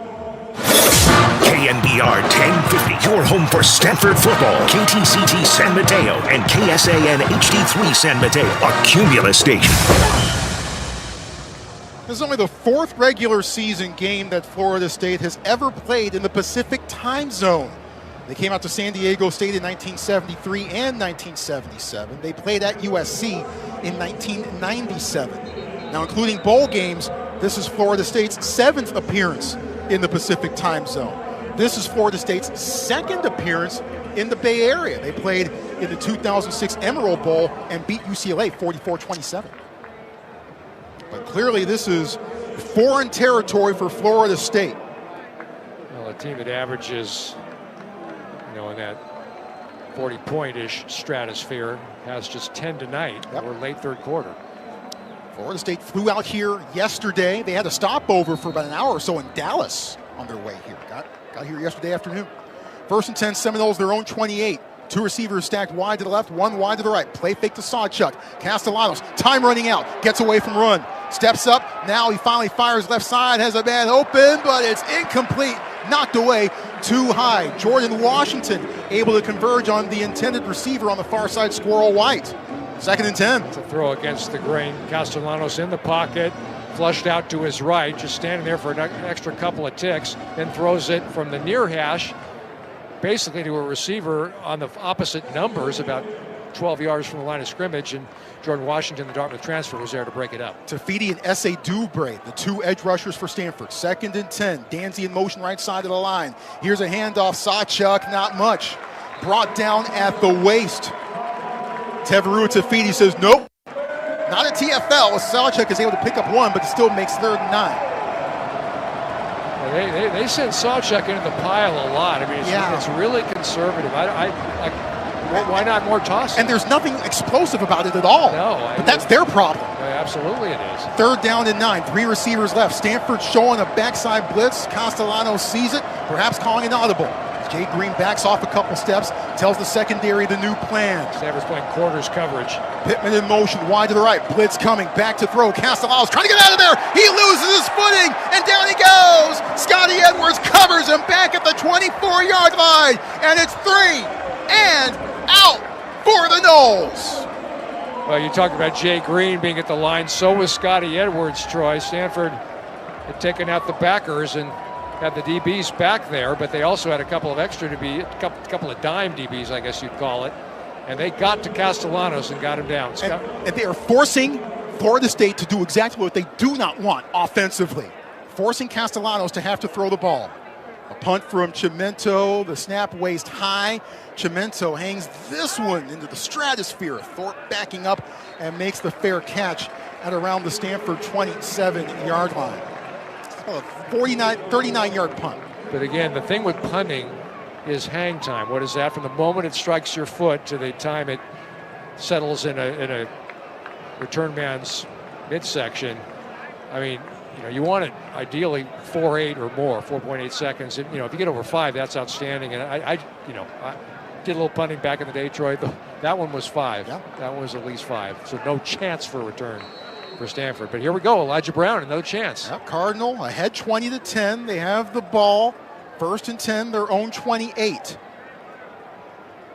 Late third quarter. 2 receivers left and 1 to the right. Brown, shotgun snap, and a handoff. Cole Tab pokes through the initial line of scrimmage and is twisted down at the 30 by Omar Graham Jr. They're actually going to spot him down at the 31, so an extra yard there. 2nd down and 7 coming up. Well, and Stanford can play keep away if they can keep moving the chains. Stanford has probably one more play in this third quarter. But how about Cole Tab, Troy? Over 20 carries now. 21 for 91. Career highs in both categories for him so far. We're getting into Tyler Gaffney, Stephon Taylor range. 2nd down and 7, ball at the 31, and Tab takes the handoff again. Stutter step, bangs his way across the 35 before being thrown back there at the 36. So he picks up 5 and makes it 3rd and 2. Tough running by Tab all night. Well, I mean, again, Troy, how many times has he gotten 8 or 9 yards on 1st and 2nd down carries? And on 2nd down carries, gotten enough to either give Stanford a 1st down or make it 3rd and short. Well, that's it. I mean, you get 8 or 9, it's 3rd and 2 or 3rd and 1, and I don't think there's any mystery here. They're going to give it to Cole Tab and see if he can get across the line. The question is, now the quarter's going to run out, so we'll take a break and talk about it when we come back. But how about Stanford's third quarter? That's the end of the third quarter. Stanford threadbare in some key personnel positions, but they're hanging on. And they have a 10-point lead as we head to the fourth quarter. And they're being saluted right now by the crowd here at Stanford Stadium. Can the Cardinal close it out? Let's find out together.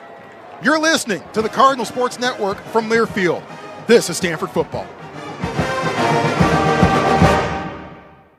Are you planning a tailgate, holiday party, corporate event, or any type of special occasion? Stewart Event Rentals is the preferred event rental partner of Stanford Athletics and the Bay Area's go-to for tents, tables, lounge furniture, and more. Their expert team makes planning easy with stylish, high-quality rentals and personalized service. Call 408-856-3232 or visit stewartrental.com to speak with an event specialist. That's 408-856-3232 or stewartrental.com. Your event styled to perfection. As the Bank of Doing, Wells Fargo is proud to be an official retail bank of Stanford Athletics. Wells Fargo is supporting our student athletes on and off the field. With interactive financial health curriculum and empowerment resources, Wells Fargo has a game plan for the full student athlete experience from their first semester on campus through graduation. Learn more about what Wells Fargo is doing to put people and communities first by visiting wellsfargo.com/impact.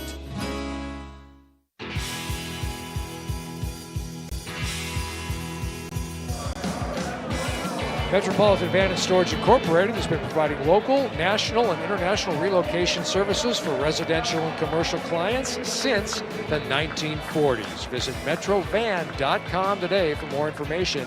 That's metrovancom, all one word.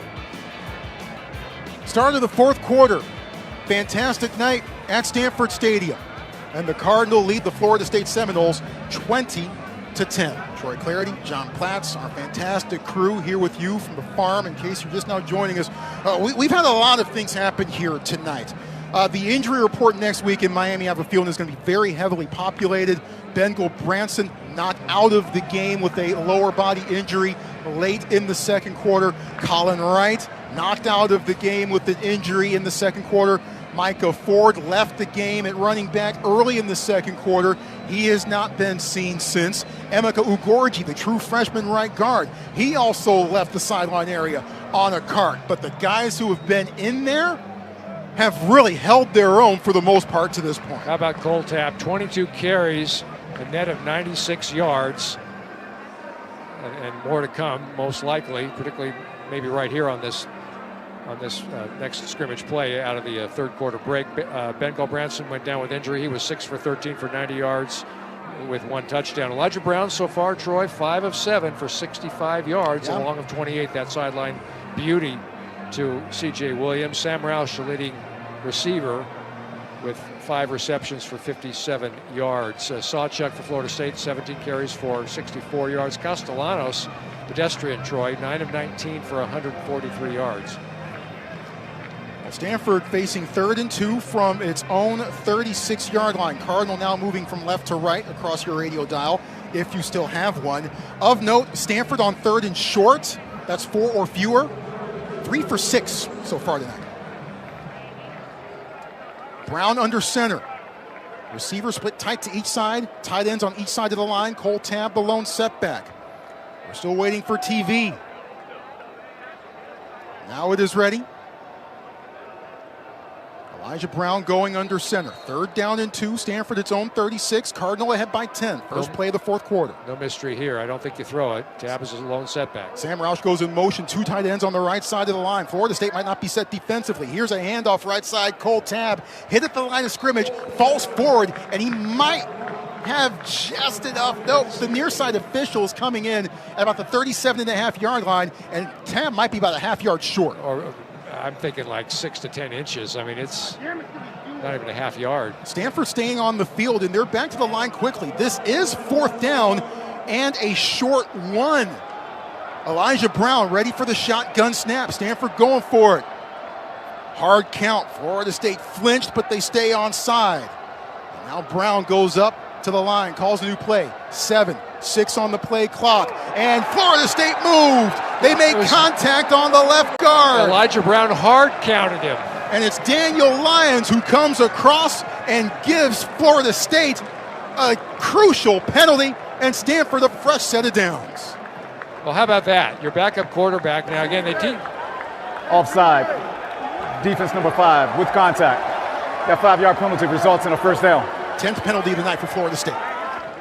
You know, Elijah Brown learned a thing or two at Mater Dei, and not just winning games 50 to 14. It's things like hard counts, things like we talked about the rollouts, but he has been savvy, Troy. He's looked poised, and he's really made the most of the backup reps he's taken for this half season so far. 1 offsides by Florida State took a missed field goal off the board for Stanford. Cardinal turned that into a touchdown. What does this offsides penalty do? Here's a handoff to Tabb up the middle, dancing now towards left tackle, and is stopped up at about the 45-yard line. They give him 3 yards on that one, and Cole Tabb now has 100 yards even on 24 carries. Well, that's 5 straight offensive plays to Cole Tabb. And Florida State, you'd think they would adjust. They'd load up that box and dare Elijah Brown to throw it. I mean, the only throws other than the C.J. Williams throw that were completed are those out routes to Sam Roush. Roush and Doyle, the 2 tight ends, go over to the left side of the line. 2 receivers stacked wide right. Tabb in the backfield, shotgun snap, waist high to Elijah Brown. Fires right side, knocked away and incomplete. C.J. Williams, the intended receiver, but Edwin Joseph came close to having his 3rd interception of the year. Good break on the ball, and maybe Stanford lucky to be seeing 3rd and 7 right now. Outbreaking route to the near side. C.J. Williams lined up on the right side. That throw didn't lead C.J. Williams. It was behind him a little bit, and that allowed the defender who was trailing to break it up. Joseph had an end zone interception last week against Pitt. 3rd and 7, can't run it. Cedric Irvin is in there. We've seen him, Troy, catch passes in the flat for a big play or two in his Stanford career. 2 receivers left and 1 to the right on 3rd and 7. 4-man rush. Brown fires quickly right side in C.J. Williams' direction, but it goes into the sideline area. Incomplete. Terrific coverage by Jerry Wilson. 4th down, and Stanford has to kick. That was essentially the same play as the play before, Troy, except Williams was lined up a little tighter to the line on the right side and went deeper after the break. But that was a further ball, a longer ball for Elijah Brown to throw, and that one was off target. Flintoff punting from his own 45. Squirrel White waiting deep. Flintoff no pressure. nails this one a bit low as it hits far sideline and is taken by an up back at around the 10-yard line. There's no one on that side of the field. He's hit at the 35, dances out of one, and gets across the 40 and up to around the 42-yard line. Something went horribly wrong there as all the coverage for the punt team went to the right side of the field, and Flintoff sent that one to the left. Here's what happened, Troy. There were two deep safeties for Florida State, and the punt was kicked from between the hashes. Flintoff kicked it toward the sideline on the far side, the eastern side, but the safety on the near side acted like the ball was coming to him, so 9 Stanford players converged on him, whereas the other safety picked the ball up near the sideline and started upfield, and all there was Flintoff and one other Cardinal player there. Fortunately, one of them got a hat on the returner, but good field position for Florida State to start this drive. LaWayne McCoy with the big return. Timeout on the field, 13:04 remaining fourth quarter. Stanford ahead of Florida State 20-10. You're listening to the Cardinal Sports Network from Learfield. This is Stanford football.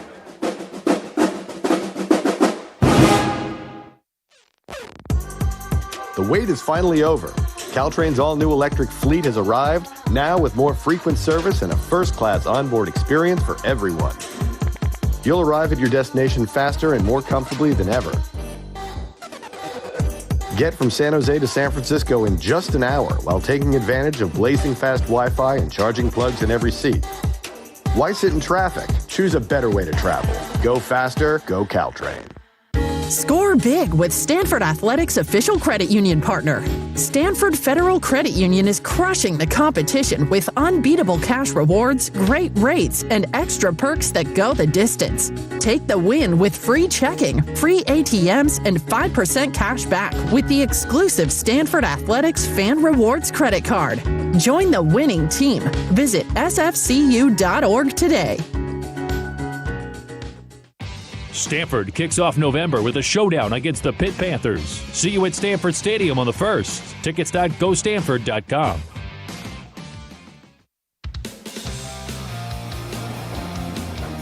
Cardinal fans, are you planning on attending an upcoming Stanford Athletics event? If so, stay in style and get a great rate. Check out GoStanford.com and click on the travel button to see the preferred hotels of Cardinal Athletics. This week's featured properties include the Ameswell Hotel, Mount View, and the Courtyard by Marriott, Palo Alto. 20-10, Stanford with the lead over Florida State. Seminoles with the ball, 1st and 10, its own 42, with 13:04 to go in the second quarter. Just saw Scotty Edwards walk into the Stanford medical tent right down underneath us. Medical tent has been way too busy tonight. Stanford defense has been busy overall. Not too many big plays for Tommy Castellanos. 9 of 19. He's completed only 3 of his last 7 passes. And Florida State came into the night with 14 plays of 40-plus yards. That led the country. They have no plays of 40 yards so far tonight. Interesting inside linebackers in this series for Stanford, Troy. Hunter Barth and Zach Johnson. No Matt Rose or Josiah Galvin. Maybe just getting a blow on this series. We'll see. Darius Davis in for Scotty Edwards. Usman Croma, the running back. And play action by Castellanos. Steps up, has some time. Bullets one. It's complete across the 40. Spinning and down to the Stanford 30-yard line. First down, Usman Croma. Out of the backfield, making the catch downfield and giving the Seminoles a big game. Those running backs, Troy, on those wheel routes, they can do damage. 2 receivers each side, 1st and 10 from the Stanford 27. Shotgun snap, play fake, running to the right. Castellanos gets to the edge and he scampers out of bounds at around the 20-yard line, escorted out by Darius Davis. He got the edge to Castellanos. He had all day to throw that ball to Croma, Troy, just a moment ago. Spot him out at the Stanford 21. 2nd down and 4. Croma and a pistol behind Castellanos. 2 receivers each side. Franklin and Patterson, the 2 down linemen. Back to throw. Castellanos has a clean pocket. Steps up, smacked by Tafiti as he throws right side, incomplete. Castellanos was going down the ground as he was in Tafiti's clutches. Castellanos forced that one to the sideline to McCoy, who was well covered and lucky to be seeing 3rd down and 4. Yeah, and he released it, Troy, right about I guess a couple yards behind the line of scrimmage. I was going to say, why not just go down by risking the interception? But here we go, 3rd and 4. Florida State knocking on the door of the red zone. Noel 6 of 13 on third down. 2 receivers each side. Now Pittman goes in motion. Tight end on the left side of the line. Low snap, handle, the handoff, and Sawchuk squirts across the 20 to the 18. He stopped short. By a yard at most. By Wilfredo Ibar. See where the spot is. Florida State 73% on fourth down. Stanford defense allowing just 50% on fourth down. That's 8th in the ACC. 4th and 1 from the Stanford 18. Cardinal ahead by 10. Early fourth quarter. Empty set. 3 receivers left and 2 to the right. With 4 down linemen. Pittman, tight end right side of the line. Right side is Castellanos, who dives underneath the tackle attempt to around the 16-yard line. First down, Florida State. Yeah, I had a fleeting thought, Troy, like why not kick the field goal because you need 2 scores, but Florida State the thinking is this is easy for us on 4th and 1. 1st and 10, here's a handoff. Sawchuk sawed down in the backfield. Met by Teveru Tafiti. Another TFL for him, then got help by Jay Green to finish him off. A loss of 2. Tafiti got back there, Troy, not just an edge guy looking for the quarterback. He had his eyes peeled on that single setback, getting the handoff, and he got him down. Galvan back in at linebacker. Keziah Holmes in at running back for Florida State for the first time. Shotgun snap to Castellanos. Quarterback draw, but it doesn't fool Teveru Tafiti. He brings down Castellanos, maybe just beyond the line of scrimmage. The hole was there. Tafiti was able to close it up quickly and force 3rd down. 2 huge tackles by a crashing defensive edge guy, really an edge guy. One for a loss, and that one maybe got 1, if that. So it's 3rd and 11 for Florida State. If they don't get it here, I think they kick the field goal. I don't think they try to be overly heroic. Castellanos an empty set. Clapping for the ball. Play clock to 8 to 7. Stanford just 1 down lineman. Now another guy, Omar Staples, puts his hand in the dirt. 3-man rush. Back to throw. Castellanos in trouble. Gets away. He's hit at the 15-yard line and stopped well shy of the marker. Ernest Cooper, the 4th, just rocked Castellanos' world. He was hit hard that time. He got up, tough young man. He runs. If you run a lot, you learn to absorb blows. So Florida State trying to get within 7 here with 9:45 and clock running here in the fourth quarter. Ball spotted at the 15. This will be a 33-yard field goal attempt for Jake Weinberg, who's 1 for 2 tonight. Weinberg paces off his steps. And he's ready. All between the hash marks. The snap, the spot, the kick is away, and it is good. 20-13. It's a 1-score game with 9:22 to go in the fourth quarter. Stanford still with the lead. More action from the field is up next. You're listening to the Cardinal Sports Network from Learfield. This is Stanford football.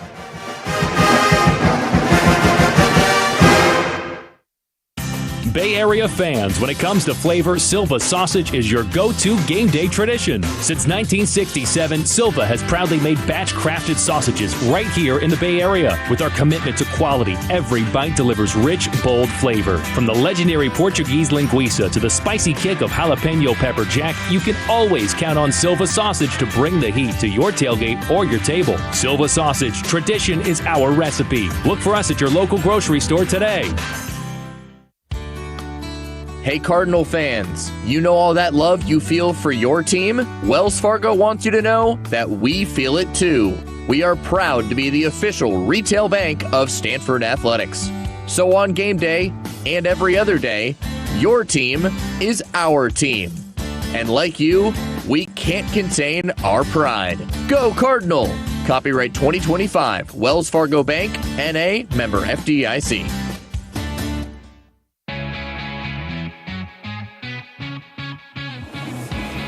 Stanford Athletics would like to extend its thanks to Stanford Federal Credit Union for its sponsorship of tonight's Stanford football game. Stanford Federal Credit Union is the official credit union partner of Stanford Athletics. Florida State with a field goal from 33 yards away. And it is now a 20-13 score. Stanford still with the lead with 9:22 remaining in the fourth quarter. And one of the more intriguing subplots, and Frank Reich and I talked about this during our pregame chat with him. I also talked with Josiah Galvan about this when he joined us on the TreeCast, the official podcast of Stanford Athletics. Download for free today. But one of the more intriguing subplots to me about this game, Dylan Risk, Stanford reserve quarterback, transferred to Stanford from UCF, where his head coach was Gus Malzahn. Malzahn, now Florida State's offensive coordinator. So I was intrigued to see how much help Dylan could be to the Stanford defense from a preparation standpoint, given he knows all the ins and outs of Gus Malzahn's scheme, and the fact that Dylan Risk can probably replicate Tommy Castellanos better than anybody else on the Stanford roster from a mobility standpoint on the scout team. So Dylan Risk, a bit of a secret weapon for Stanford. Are you suggesting scout team player of the decade for this week's performance? Well, if Stanford wins this one, he's certainly in the conversation. Well, the optics of beating a team like this are certainly good. I'm not saying Stanford's done that, but look, I mean, a lot of us thought Florida State soar at being 0-3 with the weapons they have at the skill positions might dial up a 40 spot, and they aren't going to get. Maybe we'll get half there, maybe. There are a lot of very unhappy people in Tallahassee this week. Mentioned at the start of the show, you Google. It's not a good sign when you Google the head coach's name and the coach's name and buyout pops up as one of the suggestions. How many conference losses in a row? They have 8 right now. Caden High waiting back deep. Weinberg sends the kickoff away, low spinner. And High doesn't even bother fielding. Well, another crucial drive. Stanford offensively coming back out onto the field. Elijah Brown replacing Ben Gulbranson, who was hurt late in the second quarter. Josh Williams, a true freshman, getting his first start at left guard. Zyron Brown replacing Emeka Ugorji at right guard. And Cole Tabb shouldering the load. It's been handoffs to Cole Tabb and out patterns to Roush and maybe C.J. Williams. Do you risk adding something to that? Tabb, 24 carries, 100 yards, and a touchdown tonight. 3 receivers left and 1 to the right, 1st and 10. Frontside pressure coming. Brown hit, wrapped up, and sacked. Couldn't quite get away. Back at the 17-yard line, Jason Jenkins was the first one in. That's a loss of 7. Cole Tabb was running a wheel route to the near side. The running back comes sprinting toward the sideline and then up the field, but that's a long developing play, and that pocket collapsed without any pass pro, or a running back there to block. And 2nd and 17, and this is way more of a test for an inexperienced quarterback like Elijah Brown. 2nd and very long. 2 receivers left and 1 to the right on 2nd down and 17. The snap back to Brown, 4-man rush, quick throw left side behind Miles Libman, and incomplete. Libman slipped as he tried to reach and make the grab, and he couldn't do it. And now it's 3rd down. I hear the Noles fans across the way starting up the war chant. And I don't think Florida State has to do pressure here. If they can win one-on-one and get to Elijah Brown, great. But the goal for Florida State on 3rd and 17 is to get a 3 and out, get a return with 8:41 to go and the clock stopped following the incompletion, and set up what they hope, what Florida State hopes would be a game-tying touchdown drive. Cedric Irvin and Bryce Farrell in the game, as is Marcus Brown. 2 receivers left and 1 to the right. Ball on the right hash mark. 3rd down and 17 for the Cardinal, their own 18. C.J. Williams to the left side. Snap back to Elijah Brown. A quick throw, complete left side at the 20. Roush hemmed in, stood up, popped at the 23-yard line, and that's as far as he gets. On 3rd and 17, the Cardinal only pick up 7. Edwin Joseph makes the finishing tackle, and here comes the punt team for Stanford. Squirrel White was back to receive. They're going to send just 1 deep safety. That was a trick play just a moment ago on the punt, but Flintoff will hit it right around the 18 or 19-yard line, and hopefully if he gets hang time, maybe a fair catch around the Florida State 30. Peyton Warford, the snapper, sends it back to Flintoff. No pressure. Sends this one high. Spiraling kick comes down to White at the 22, far numbers. Makes one miss, makes another miss, cut. Now finally wrapped up at the ankles and brought down at the 25-yard line. Punt of about, doing the quick math, about 51 yards or so, and a return of only about 4. Florida State will start first and 10 at its own 25. Good hang time, but the Mission is now in front of Florida State, down 20-13, 7:42 to go fourth quarter. Officially a 54-yard punt. Rose and Galvan, the inside linebackers. They weren't in on the last series, so they're fresh. And their ability to go sideline to sideline going to be very welcome on this crucial drive. Seminoles lining up in the pistol. Now Sawchuk takes a step over to Castellanos' left hip. Play fake, quick swing, left side complete and met at around the 29-yard line. That was a quick throw, I believe, to Javon Boggs. Nope, it's Micah Danzy, or Makai Danzy rather, with Matt Rose making the stop. Danzy, the ACC record holder in the 400 meters. You've got to play off him because of the threat he'll go by you. He caught that one short and flat, really a bubble screen type pass, and Florida State gets 5 out of it. That's his first catch of the night. 2nd down and 5, Florida State its own 30. 2 receivers tight to each side. Castellanos with a hard count. Stanford doesn't jump. Second snap, play fake, back, hit as he throws, deep downfield. Danzy adjusts, and he makes the catch at the 25-yard line. First down, Florida State. We're waiting for Danzy to finally get loose, and he did. Mitch Lieber didn't see the ball coming. 7-step drop. Castellanos had time through it between the hashes. A lot of air under it. Mitch Lieber, Troy, wasn't able to turn around. Danzy caught it at 6'1" and the ball at the 22 now. That's about a 47-yard gain. Play fake and a toss to the right side. It's Jalen Lucas heading towards the sideline and taking a couple of red shirts with them. Out of bounds near and just inside the 20-yard line. That's a pickup of 4. 48-yard gain on the catch by Micah Danzy.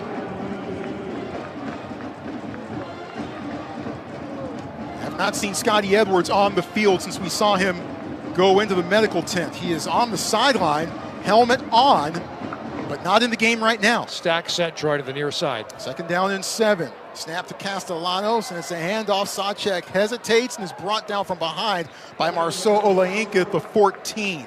That's a pickup of 5. 3rd and 2 coming up for the Noles. And you think it's 4-down territory. Florida State down 7, clock running, 5:50 to go. Sawchuk, the veteran, the transfer from Oklahoma. And I think he's got a feel for where the gaps are. That Stanford defensive line now. 3rd down and 2 from the Stanford 14. Play clock at 8, that's 7. Snap to Castellanos, play fake, quick swing right side, incomplete. Pittman couldn't get a handle on it. And now it's 4th and 2. I don't know why you risk pass there. I mean, what does Al Davis say? 2 things can go wrong if you pass the football, intercepted or incomplete. You give it to Sawchuk, Troy, and he probably gets the 2. Well, they'll try again on 4th and 2. And they got to give it to Sawchuk, but can he get 2? I mean, Stanford, you got Galvan and Rose with the quickness and the instincts, Troy, to plug those gaps. Danzy wide left, guarded by Nicholson. Deuce Robinson slot left, guarded by Jay Green. Now Danzy comes in motion, slot to the left. Now coming in motion, they play fake, the pop toss to him. Castellanos keeps it, lurches forward, and gets the first down just inside the 12-yard line. Well, actually, the linesman here on the near side comes in, and he spots it down at the 13. And that's short of the line to gain. But they'll replay this. The near linesman on the near side rushed in and spotted Castellanos down short of the line to gain. For now. It was a dive forward. Are they saying that Castellanos gave himself up on a dive forward? Can they say that when he's legitimately a running quarterback? Well, it's not a slide. No. The ruling on the field was runner was short of the line to gain. The previous play is under further review. Yeah, I think they might need to take a look at this. Are we taking the timeout on the field here as well? Boy, I hope so. As the official goes underneath the hood. It was a quarterback power keeper to the left side. Yep. And Castellanos slithered through there, and Troy was falling down. He stuck the football ahead of him. The question is, where was the ball when the the knee or the lower leg hit the ground? We will have that answer for you after this timeout on the field. 5:20 to go in the fourth quarter. Stanford ahead 20-13, but Florida State either has 1st and 10 from the Stanford 12 or the Cardinal have the ball back. You're listening to the Cardinal Sports Network from Learfield. This is Stanford football.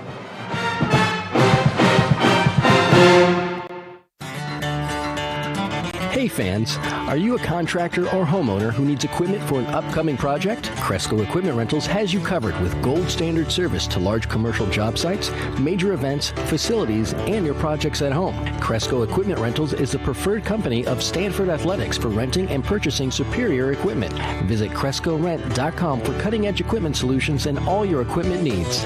That's CrescoRent.com. The wait is finally over. Caltrain's all-new electric fleet has arrived, now with more frequent service and a first-class onboard experience for everyone. You'll arrive at your destination faster and more comfortably than ever.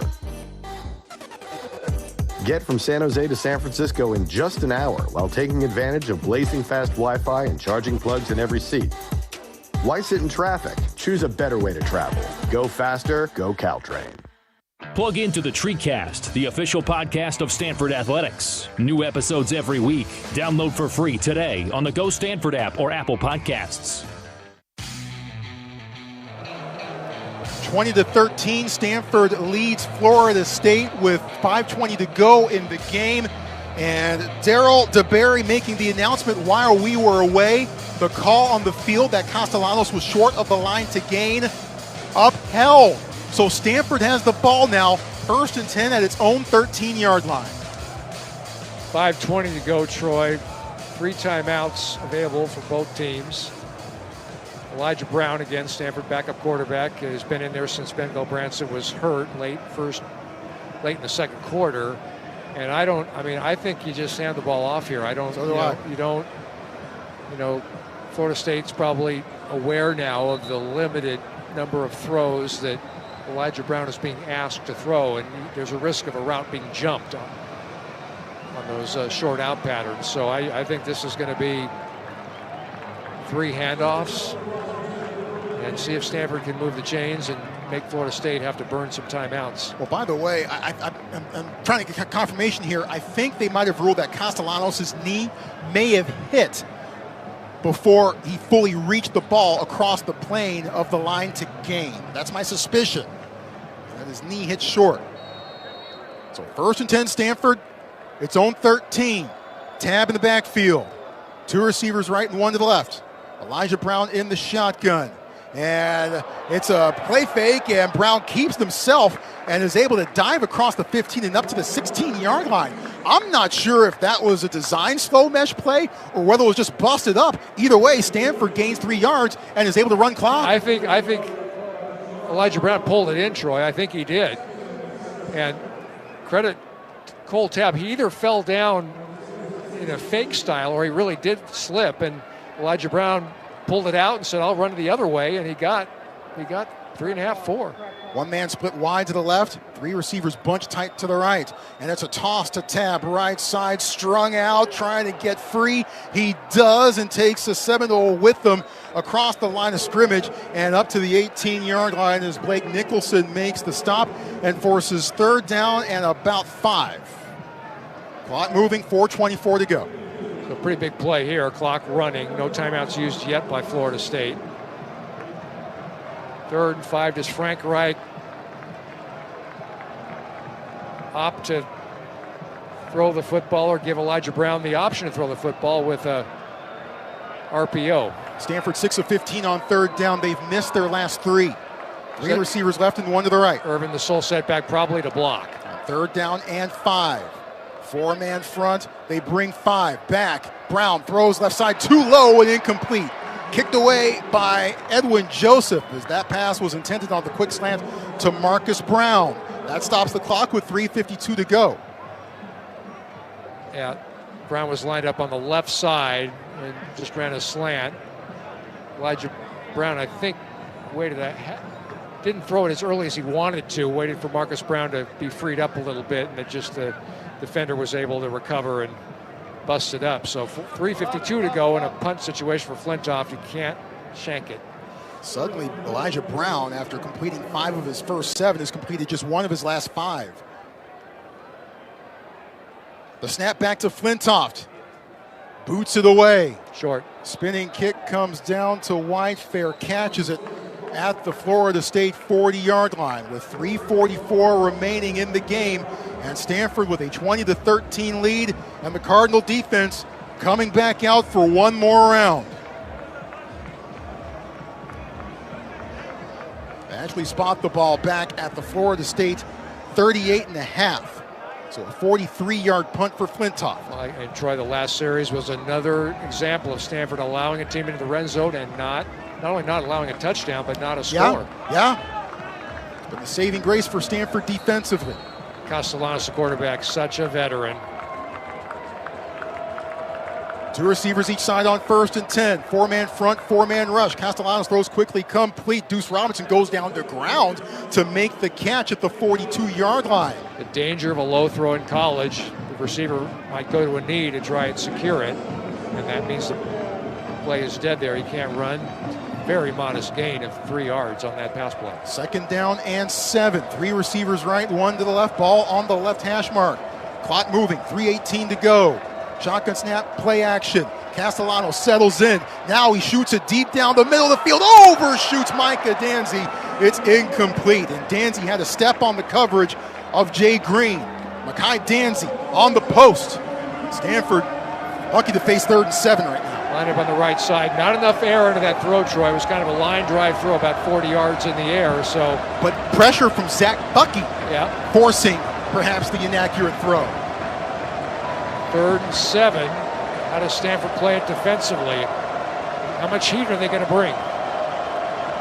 They're showing it. 2 receivers each side. Play clock at 7. Showing 6 rushers showing. Castellanos ready for the snap. He takes it. Back to throw. Pressure. Backs up. Directing traffic. Now runs over to the right side. Wings it right side. Low ball is caught by Randy Pittman at the far numbers at the Stanford 45. First down. Caught it almost near the 50-yard line number on the outside, and now what we got? Stoppage of play. Pittman made the sliding grab down at the Stanford 46. Gonna take a look at this. The ruling on the field was a completed pass. The previous play is under further review. Teva Tafiti was signaling incomplete immediately. But Teva has a lot of hand movements, usually in favor of Stanford, so not reliable. We'll see. I didn't get a good look at it. Castellanos went back there, pocket closed. He slid up, found some daylight to his right, and looked toward the right side. And our spotter is saying it's not a completion, so we'll see. Eric, triple E, eagle eye angle. I like the eye though. With the that too. With the call there, and Pittman was sliding and he reached out to try to make the grab. He got a hand on it. His top hand got over the top of the ball. Did the top hand push the ball into the ground and perhaps cause an incompletion? You mean like Merritt Ford one-hopping the ball into his gut at the 1982 big game, a touchdown that shouldn't have been allowed? Sorry for the bitterness. It's okay, John. So that might be the question right now. Pittman sold it to his credit as he held the ball up immediately and said, hey, I got it. He got the call. Pretty consequential review right here. Yes, indeed. 2:50 to go. So you're going to be 1st and 10 from the Stanford 46 or 4th down. We're getting another look at it, and it's very, very close. Close enough to overturn. We'll find out. After further review, the ruling on the field of a completed pass is upheld. So it is 1st and 10 for Florida State. And I'm not sure that there was quite enough to overturn. So credit Pittman with a 12-yard reception. And Florida State now in plus territory. 2:50 to go. The Seminoles have all 3 timeouts available, as does Stanford. All on the right hash mark. Stanford ahead 20-13. Trying to hang on and get a win. 2 receivers each side. Castellanos 14-27, 2:42. Shotgun snap, pressure coming. Green hits Castellanos as he throws deep downfield, overthrows McCoy, who was running down the near seam. Incomplete. There were 3 red shirts escorting McCoy down the field. 2nd and 10. Davis, Lieber, and Nicholson in coverage. Castellanos didn't look off the defenders that time. Usually you want to look to the opposite side of where you want to throw the football. Here we go, 2nd and 10. 2 receivers to each side. Stanford crowding around the line of scrimmage. Pittman's the guy you watch, Troy. The tight end split out to the right side. He's the security blanket. Now a Stanford timeout being called. Cardinal called timeout. Charge timeout. Stanford, their first 30 seconds. So we'll keep it here. So Troy, thinking ahead, not trying to dampen the spirits of Stanford fans who may be listening, who are listening. I know there are many. Does Florida State go for, if they get the touchdown, do they go for 2, or do they want to play overtime? I don't have an answer. I'm just I'm musing. If I'm Florida State, given that Elijah Brown is a quarterback and experienced, I think I take my roll of dice with overtime and not try to win it with a 2-point PAT try. Well, and also given the fact that you're probably not getting back to Tallahassee until about, 9 a.m. tomorrow morning, you might want to try to end this as quickly as possible. But we'll cross that bridge if it comes to that. 2:35 to go in the game. Stanford ahead 20-13. Seminoles ball at the Stanford 46. Makai Danzy wide to the left. 2 receivers to each side. 3 down linemen. They bring 4. Back to throw. Castellanos resets under pressure. Steps up, has some room. 40, 35, still going. 25, 20, slides down inside the 20. Taken down at the 14-yard line, and all sorts of flags all over the place. And Castellanos is down and flat on his stomach. It's going to be targeting or unnecessary roughness, depending on how they view it with a guy who's running football. But there's a hold on Florida State. There's also a flag in the backfield, too. So we'll have to replay this, but will Castellanos be the quarterback playing? And Mitch Lieber was the Cardinal player who made contact with Castellanos, who is still face down on the turf. And Florida State offensive lineman upset about it. So Castellanos was sliding, and Lieber hit him high in the head area. So it's I think under the rules of targeting, we're not talking about a defenseless receiver in that context, but it's a quarterback who's giving himself up. Yep. And so Stanford could lose Lieber for this game and for the first half of the next game if the interpretation is as such. The fouls by each team. Holding, offense number 57. After the play, personal foul, late hit with targeting, defense number 32. Was it number 32? The previous play is under further review. You don't want to eject him just yet, but I don't think there is much drama here. I don't think so either. There is concern, however, for Castellanos. Oh, no question. No, he absorbed. I mean, he was running so hard, and so was Lieber.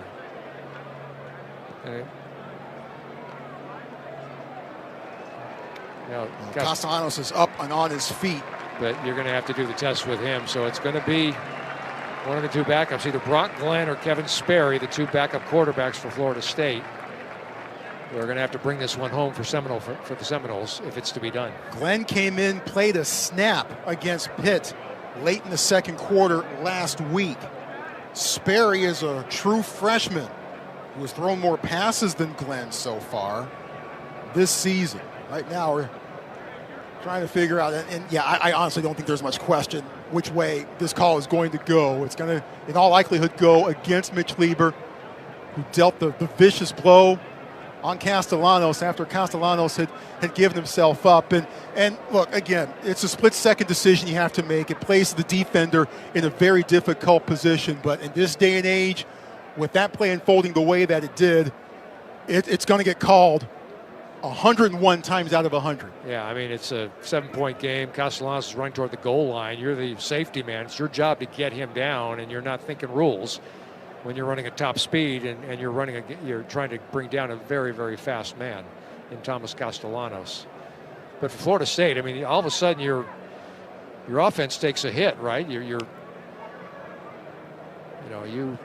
Castellanos is the master of the big play throw as the headphones are taken off. After further review, the ruling on the field of targeting has been confirmed. Number 32 has been disqualified from the game. The foul for holding will be enforced 10 yards, and then the dead ball foul will be enforced 15 yards from that spot. First down, Florida State. So Florida State will get 5 yards net. And Mitch Lieber will be excused for the remainder of this one. It's a disqualification, so he can still be on the sideline. It's not like when this penalty was first introduced into college football and you had to actually leave the playing field if you got disqualified. Charlie Eckert replacing Mitch Lieber. Sperry, the more thrower of the two backups, will be the quarterback for the Seminoles. Sperry, a freshman from Denton, Texas, played his high school junior season in Midwest City, Oklahoma. That's my hometown. Too bad he played for Carl Albert High School instead of Midwest City High School, which is the greatest high school in the world. So ball on the Stanford 41, net yards in that exchange of 5 for Florida State. 3 receivers left and 1 to the right. Sperry takes a snap, backside blitz coming. Sperry steps up, gets away, but can only get as far as the line of scrimmage and maybe a couple more. S.A. Dubre helping to converge, but Stanford bringing the safety blitz on the freshman quarterback. Seminoles to the line quickly. They might try to get a snap off before the 2-minute timeout. 2 receivers each side. Sperry claps, takes the snap. 3-man rush. Time. Checks it down, throws to Sawchuk left side, complete. Wrestled out of bounds at around the 41-yard line by Jay Green. Pickup of only a couple. Puts Florida State at the Stanford 39-yard line, and that brings us to the 2-minute timeout. 1:55 to go in this game. Stanford ahead 20-13. Noles with 3rd down inside Stanford territory. You're listening to the Cardinal Sports Network from Learfield. This is Stanford football. Recovery starts with the right support. Whether you want to play harder or just play again, move more or move better, reach farther, on or off the court, Stanford Medicine Orthopedics offers comprehensive care for even the most complex cases, with top specialists using the latest technology and minimally invasive techniques to make sure you recover faster. Because our one goal is helping you reach yours. Learn more at stanfordhealthcare.org/ortho. Since 2004, Trumer Pils has brought Stanford fans a true German-style Pilsner the way it was meant to be enjoyed. Fresh. We brew slowly over 6 weeks, giving our beer time to age. This creates the natural champagne-like carbonation and crispness we are known for. No other Pilsner can match the quality of Trumer Pils. Next time you're tailgating, celebrating, or reminiscing about your days on the farm, make sure to grab an ice-cold Trumer Pils. Trumer Pils, the world's most awarded Pilsner, proudly brewed in the Bay Area. Please enjoy responsibly. 20-13, Stanford leading Florida State with 1:55 to go in the game, but Florida State has the ball, 3rd down and 8 from the Cardinal 39. More action from the field is up next. You're listening to the Cardinal Sports Network from Learfield. This is Stanford football.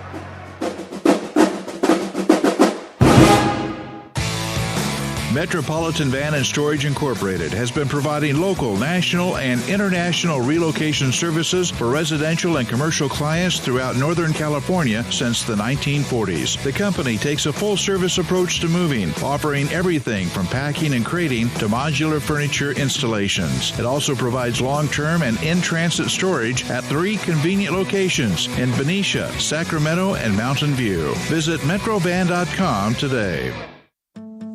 For over a quarter of a century, Total Quality Maintenance has been in the game with Stanford Athletics, keeping stadiums, fields, and facilities in championship condition. From the locker rooms to the sidelines, from kickoff to the final buzzer, our crew works hard so the athletes can shine and the fans can cheer. TQM is more than a building service contractor. We're part of the Stanford Athletics team, delivering clean, safe, and game-ready spaces every day, every season. Visit www.tqm.bz to learn more about TQM. Tense moments here at Stanford Stadium. The Cardinal lead the Florida State Seminoles 20-13. 1:55 remaining in the 4th quarter. Florida State 3rd down and 8 with the ball at the Stanford 39. And the Seminoles turning to its backup quarterback, Kevin Sperry. Coming into the day, 8 of 10, 125 yards with 2 touchdowns. 3 receivers over to the right side and 1 to the left. Sawchuk will join Sperry in the backfield. The matchup, Troy, is Pittman on the right side, the tight end. split out a little bit. He's got Eckhart, but Eckhart is playing way off. Looks like Stanford's playing man. 3 down linemen. They might bring Galvan on an outside blitz. Sperry picking it up. Plenty of time on the play clock. He's ready for the snap. Pressure coming. Back to throw, but he's running out of time. He's hit as he throws into the sideline. Incomplete. The bull rush smack up the middle. Kevin Sperry had to unload with the Cardinal defender at his feet. Is this intentional grounding? The officials are talking it over, and they drop the flag.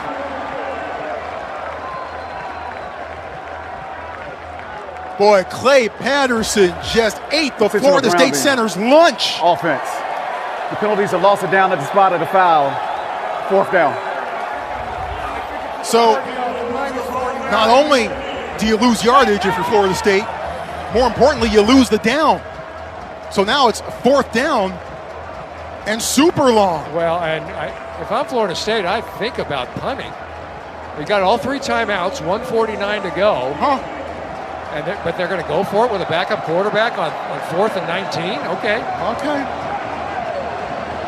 Andrew Luck down on the Stanford sideline, leading the cheers. Officials are still talking. Is this not settled or what?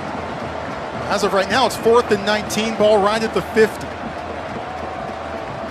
One of the officials has gone over to Frank Wright. Another one of the officials is talking to Mike Norvell across the way. Norvell, part of the vaunted Todd Graham coaching tree. Todd Graham's a great coach. If you don't believe him, ask him. He'll tell you. I got stories about that. Yeah, well, ASU days. Pitt days. All right, here we go. 4th and 19. I'm semi-surprised because this is. Game clock operator, please set the game clock to 1 minute and 39 seconds. 1:39. Thank you. The clock will start on my rated for play signal. Now we're ready to go. Game rides on this. 4th and 19. Ball at the 50. Can the backup quarterback pull a rabbit out of the hat, to use a cliche? He's got to get 19 yards. Scotty Edwards playing center field as he's back in the game. Shotgun snap back to Sperry. Time. Now he lets it go deep down the middle of the field. It is knocked down. Incomplete. Charlie Eckert swats the ball away. And the Cardinal turn back the Seminoles once again. 1:26 left on the clock. Stanford going back on offense. Seminoles do have all 3 of their timeouts, so this game not quite over yet. Right. Again, thinking ahead, if the Seminoles can stop Stanford on a 3 and out and use all 3 timeouts, in so doing, is Castellanos anywhere on the sideline, or has he been taken to the locker room? I don't see him. Not that it'd be obvious that he would go back into the game after the hit he absorbed. Elijah Brown brings Stanford to the line. The objective for Stanford is get a 1st down. Have to do it by running the football. 2 tight ends on the right side of the line. Brown turns, hands off, tab, stutter, step, goes into the line, wrestled down by Daniel Lyons after a pickup of 1, and timeout called immediately by Mike Norvell. Florida State has 2 remaining. Clock is stopped with 1:19 to go. Charge timeout. Florida State, their first. 30 seconds. Game clock operator, please set the game clock to 1 minute and 22 seconds. 1:22. Tommy Castellanos, by the way, is still in the tent. Okay, is that okay? So it will not be Castellanos if Florida State gets the ball back. What a night for Cole Tabb. 26 carries, 113 yards. That's workman. That's a workman-like number of carries. You say, why is Cole Tabb carrying it 26 times? Because Micah Ford, Stanford's number 1 running back, got injured in the first half. As did Ben Gilbranson, the starting quarterback, as did Colin Wright, the starting cornerback. As did Emeka Ogorji, the starting right guard. It's been a night of attrition for the Cardinal, but can they hang on? Two receivers left on 2nd and 10. Tab in the backfield once more. Seminoles creeping up on an outside blitz. They hand it off to Tab as his man in front of him, Josh Williams, was stood up. Forced Tab to try to get to the outside, but he was tripped up, and he gets stopped for no gain. Second charge timeout. Florida State. This is what I 30 feared. seconds. Stanford would not get much on 3 handoffs. Game clock operator, please set the game clock to 1 minute and 19 seconds. 1:19. Well, and keep this in mind, though. Thank you.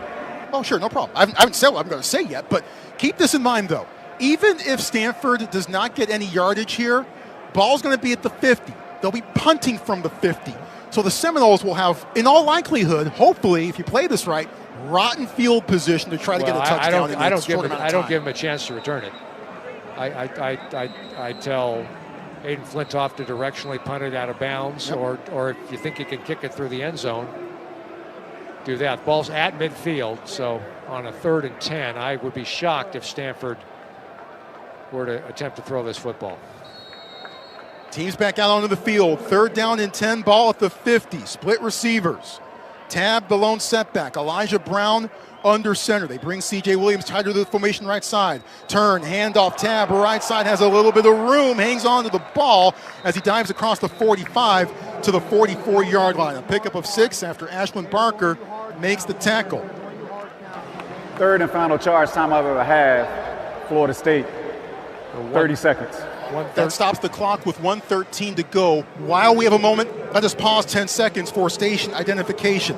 You're listening to Stanford Football. KNBR 1050, your home for Stanford football. KTCT San Mateo and KSAN HD3 San Mateo, a Cumulus station. 4th and 4 for Stanford from the Florida State 44. The Cardinal ahead of the Seminoles 20-13.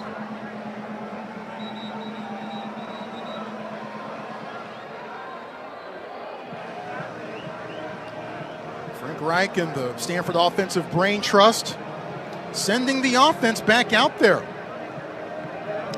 This is interesting. Yes, it is.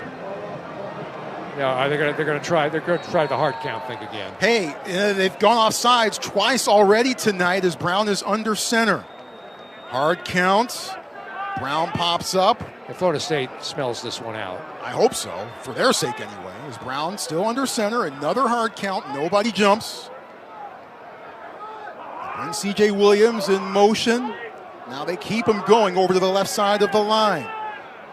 Play clock all the way down to 1 and now to 0. And now the backside official drops the flag for delay of game. Delay of game, offense. Yeah, you don't risk giving up 40 yards of field position. Well, and hey, Florida State's already jumped off sides twice and it's paid off big dividends for Stanford already. Nothing wrong. Why not give it a shot? Nothing wrong with it. What the heck? Nothing wrong with it. It's a Saturday night. Let it roll. Sort of a Captain Obvious play there, but you never know. Now the punt team comes out. Cardinal will punt from the Florida State 49. 1:13 still on the clock. Squirrel White, the senior, who's pretty quick as a receiver. Yeah, if your name is Squirrel, yeah, you're probably not very slow. Flintoff on to punt. Takes the snap, no pressure. Right foot missile kick. Returnable. White backs up, takes it at the 4, near number, scampers down to the sideline and out of bounds, just shy around the 20-yard line. So White with a 16-yard return. And Florida State, with 1:03 to go, has 80 yards to go for a potential tying touchdown. So the irony, Troy, is if Florida State doesn't go for it on 4th down and punts it on the prior possession, and there's 3 and out, then they're punting from the 5-yard line and they have the ball at midfield. So Stanford says thank you. It worked out for Stanford. Doesn't always work that way, but it's going to be Sperry, the backup, Kevin Sperry, to try and get Florida State 80 yards in a minute 3 with no timeouts. 2 receivers each side. No down lineman. Clay Patterson standing up over the center. Snap to Sperry. Back to throw. Fires. Left sideline. Behind his man. Incomplete. Deuce Robinson was still running downfield as that pass landed 10 yards behind him. 2nd down. He didn't even turn around. Talk about not being on the same page. And again, it's understandable. Sure. Backup quarterback doesn't get reps much. 59 seconds to go. 2nd and 10. Florida State at its own 20. Shopping around just a little bit up front. Patterson, the lone down lineman. Cooper, Galvan, and Rose also at the line of scrimmage. Back to throw. Pressure coming.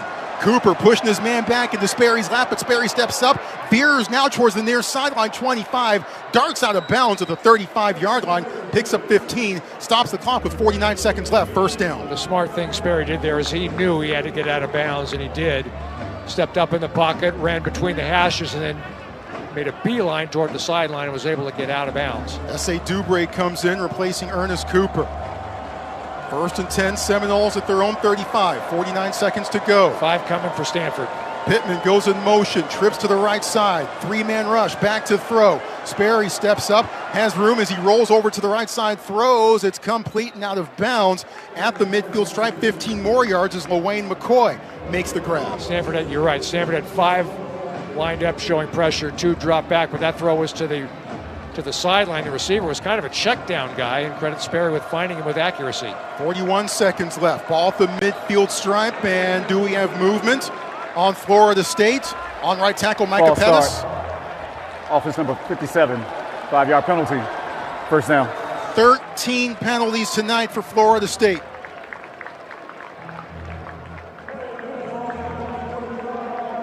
Galvan comes off. Zach Johnson replaces him at linebacker. He joins Matt Rose. Patterson, the down lineman. S.A. Dubre, Teva Tafiti, the edge rushers. Eckhart, Nicholson, Edwards, Davis, and Ojerikwe, the defensive backs. Low snap, Sperry handles it, backs up, under pressure, wrapped up, sacked! Hops out of one, but is finally finished off at the 37-yard line. Jay Green in on the stop. Florida State moving backward, and the clock is moving. 24 seconds to go. 2nd and 22. Seminoles trying to get set. 2 receivers each side. Florida State ball back in its own 38. 3-man rush. Sperry steps up. Bullets one right side. Knocked down, incomplete. Deuce Robinson, the intended receiver, but it didn't have a lot on it, and that gave Davis time to close in, swat the ball away, and force 3rd and 22 with 9 seconds to go. And time for just 2 more plays. And frankly, if you're Florida State, unless it's a home run going to the end zone, you don't want to catch it because you're not going to get a second play off. This has to be a sideline throw, Troy. Look at the Stanford students across the way. Game clock operator, please set the game clock to 10 seconds. Stanford should be playing outside leverage on the outside. Meanwhile, the defensive coaches are telling the secondary, hey, back up, back up. Stanford secondary does. 3rd down and 22. Seminoles ball their own 38. Pittman in motion. He goes in motion to the right side. Back to throw. Sperry being chased by Dubre. Steps up, and now he heaves it deep downfield. Ball coming down to the 10-yard line. It is juggled around, and it is caught by Florida State at the 9-yard line. But the clock has run out. Time has run out. Operator, please set the game clock to 2 seconds. 2 seconds. They're going to put it back on the clock. Florida State is going to have to try to get back to the line and spike it quickly. They haven't put the 2 seconds on yet. Now they do. Ball spotted at the Stanford 9-yard line. And this is going to give a spike and one play from the 9-yard line. Well, and this little stoppage also maybe gives Florida State a chance to actually get a play in. Well, yeah, they will. They'll spike this. I'm not sure if they have enough time to do it. The snap is wide of Sperry. It's rolling free back at the 25. He backs up. He throws to the end zone as he's crunched. Throws to the end zone. Incomplete. But late flag's thrown. Late flag's thrown as the ball went to the back right corner of the end zone. The snap was errant. Sperry went back and retrieved it all the way back at the 25. He was massacred as he got rid of it. Deuce Robinson was locked up with Shea Ojerikwe in the back right corner of the end zone. The flag was thrown. The officials are talking this over. There's no time on the clock. Half cannot end on a defensive penalty. That's right.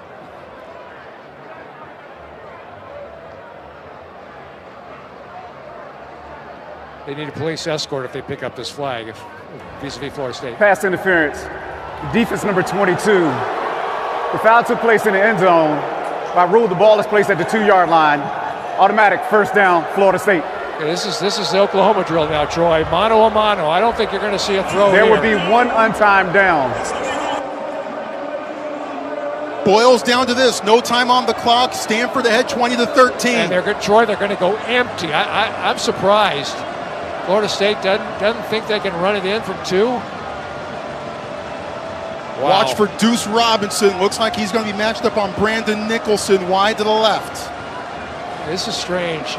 Backup quarterback, and your Frank Reich wants a timeout. Yep. I don't blame him. Stanford's second timeout. But that gives Norvell a chance to rethink this. Do you want to go empty? Second charge timeout. Stanford. 30 seconds. I mean, do you really want to go empty on 4th and 2 with a backup quarterback? When you've got experienced backs, I mean, yeah, I get it's arguable. It's not obvious. And that was the start of the formation. They have moved Sawchuk into motion into the backfield on a few occasions. So there is that.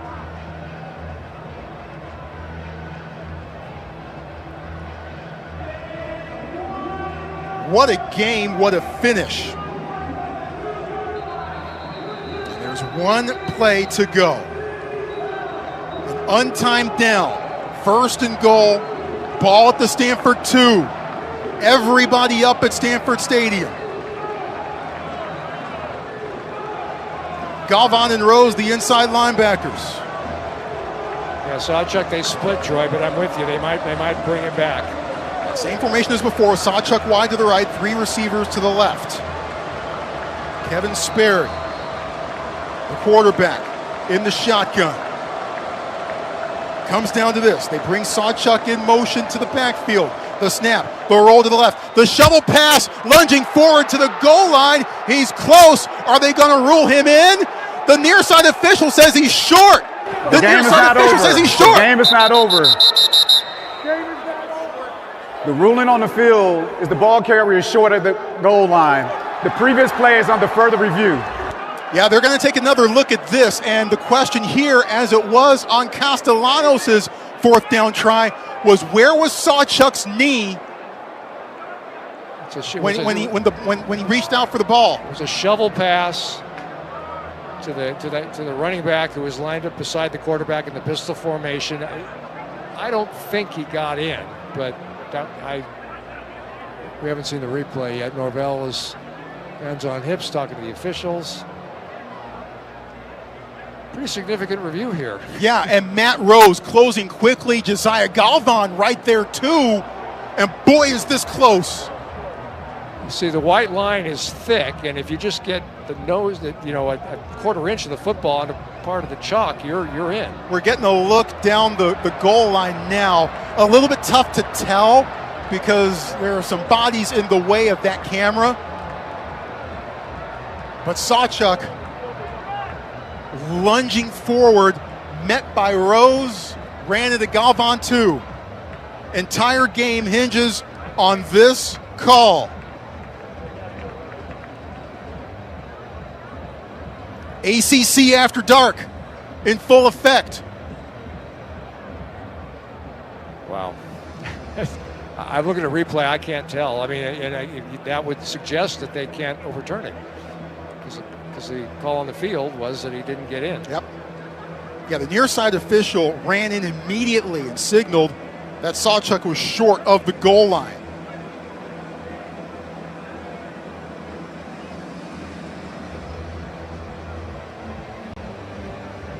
Plot thickening. Why not take your time? There's no the drama tightening. Daryl DeBerry under the hood getting assistance from ACC's control center in Charlotte. Everybody on TV is hearing the deliberations, right? So that actually, no, I don't think this is one of those games. If it was, we'd be seeing it right now. I don't think this is one of those games. Okay. Certain networks and not other networks. This is where you wonder, are there enough angles? A lot on the line here. Stanford looking for a win.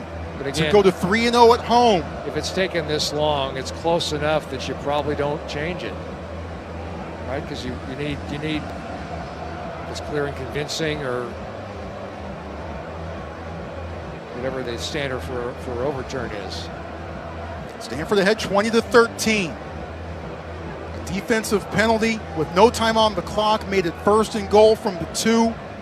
Kevin Sperry, the shovel pass for the Sawchuck. After further review, the ruling on the field of the runner being short of the goal line is upheld. That's the ball game. Victory! Good night, everybody! The Cardinal knock off the Noles! The final score, Stanford 20, Florida State 13. Pandemonium at Stanford Stadium, and the Cardinal cannot be beaten at home. What a night!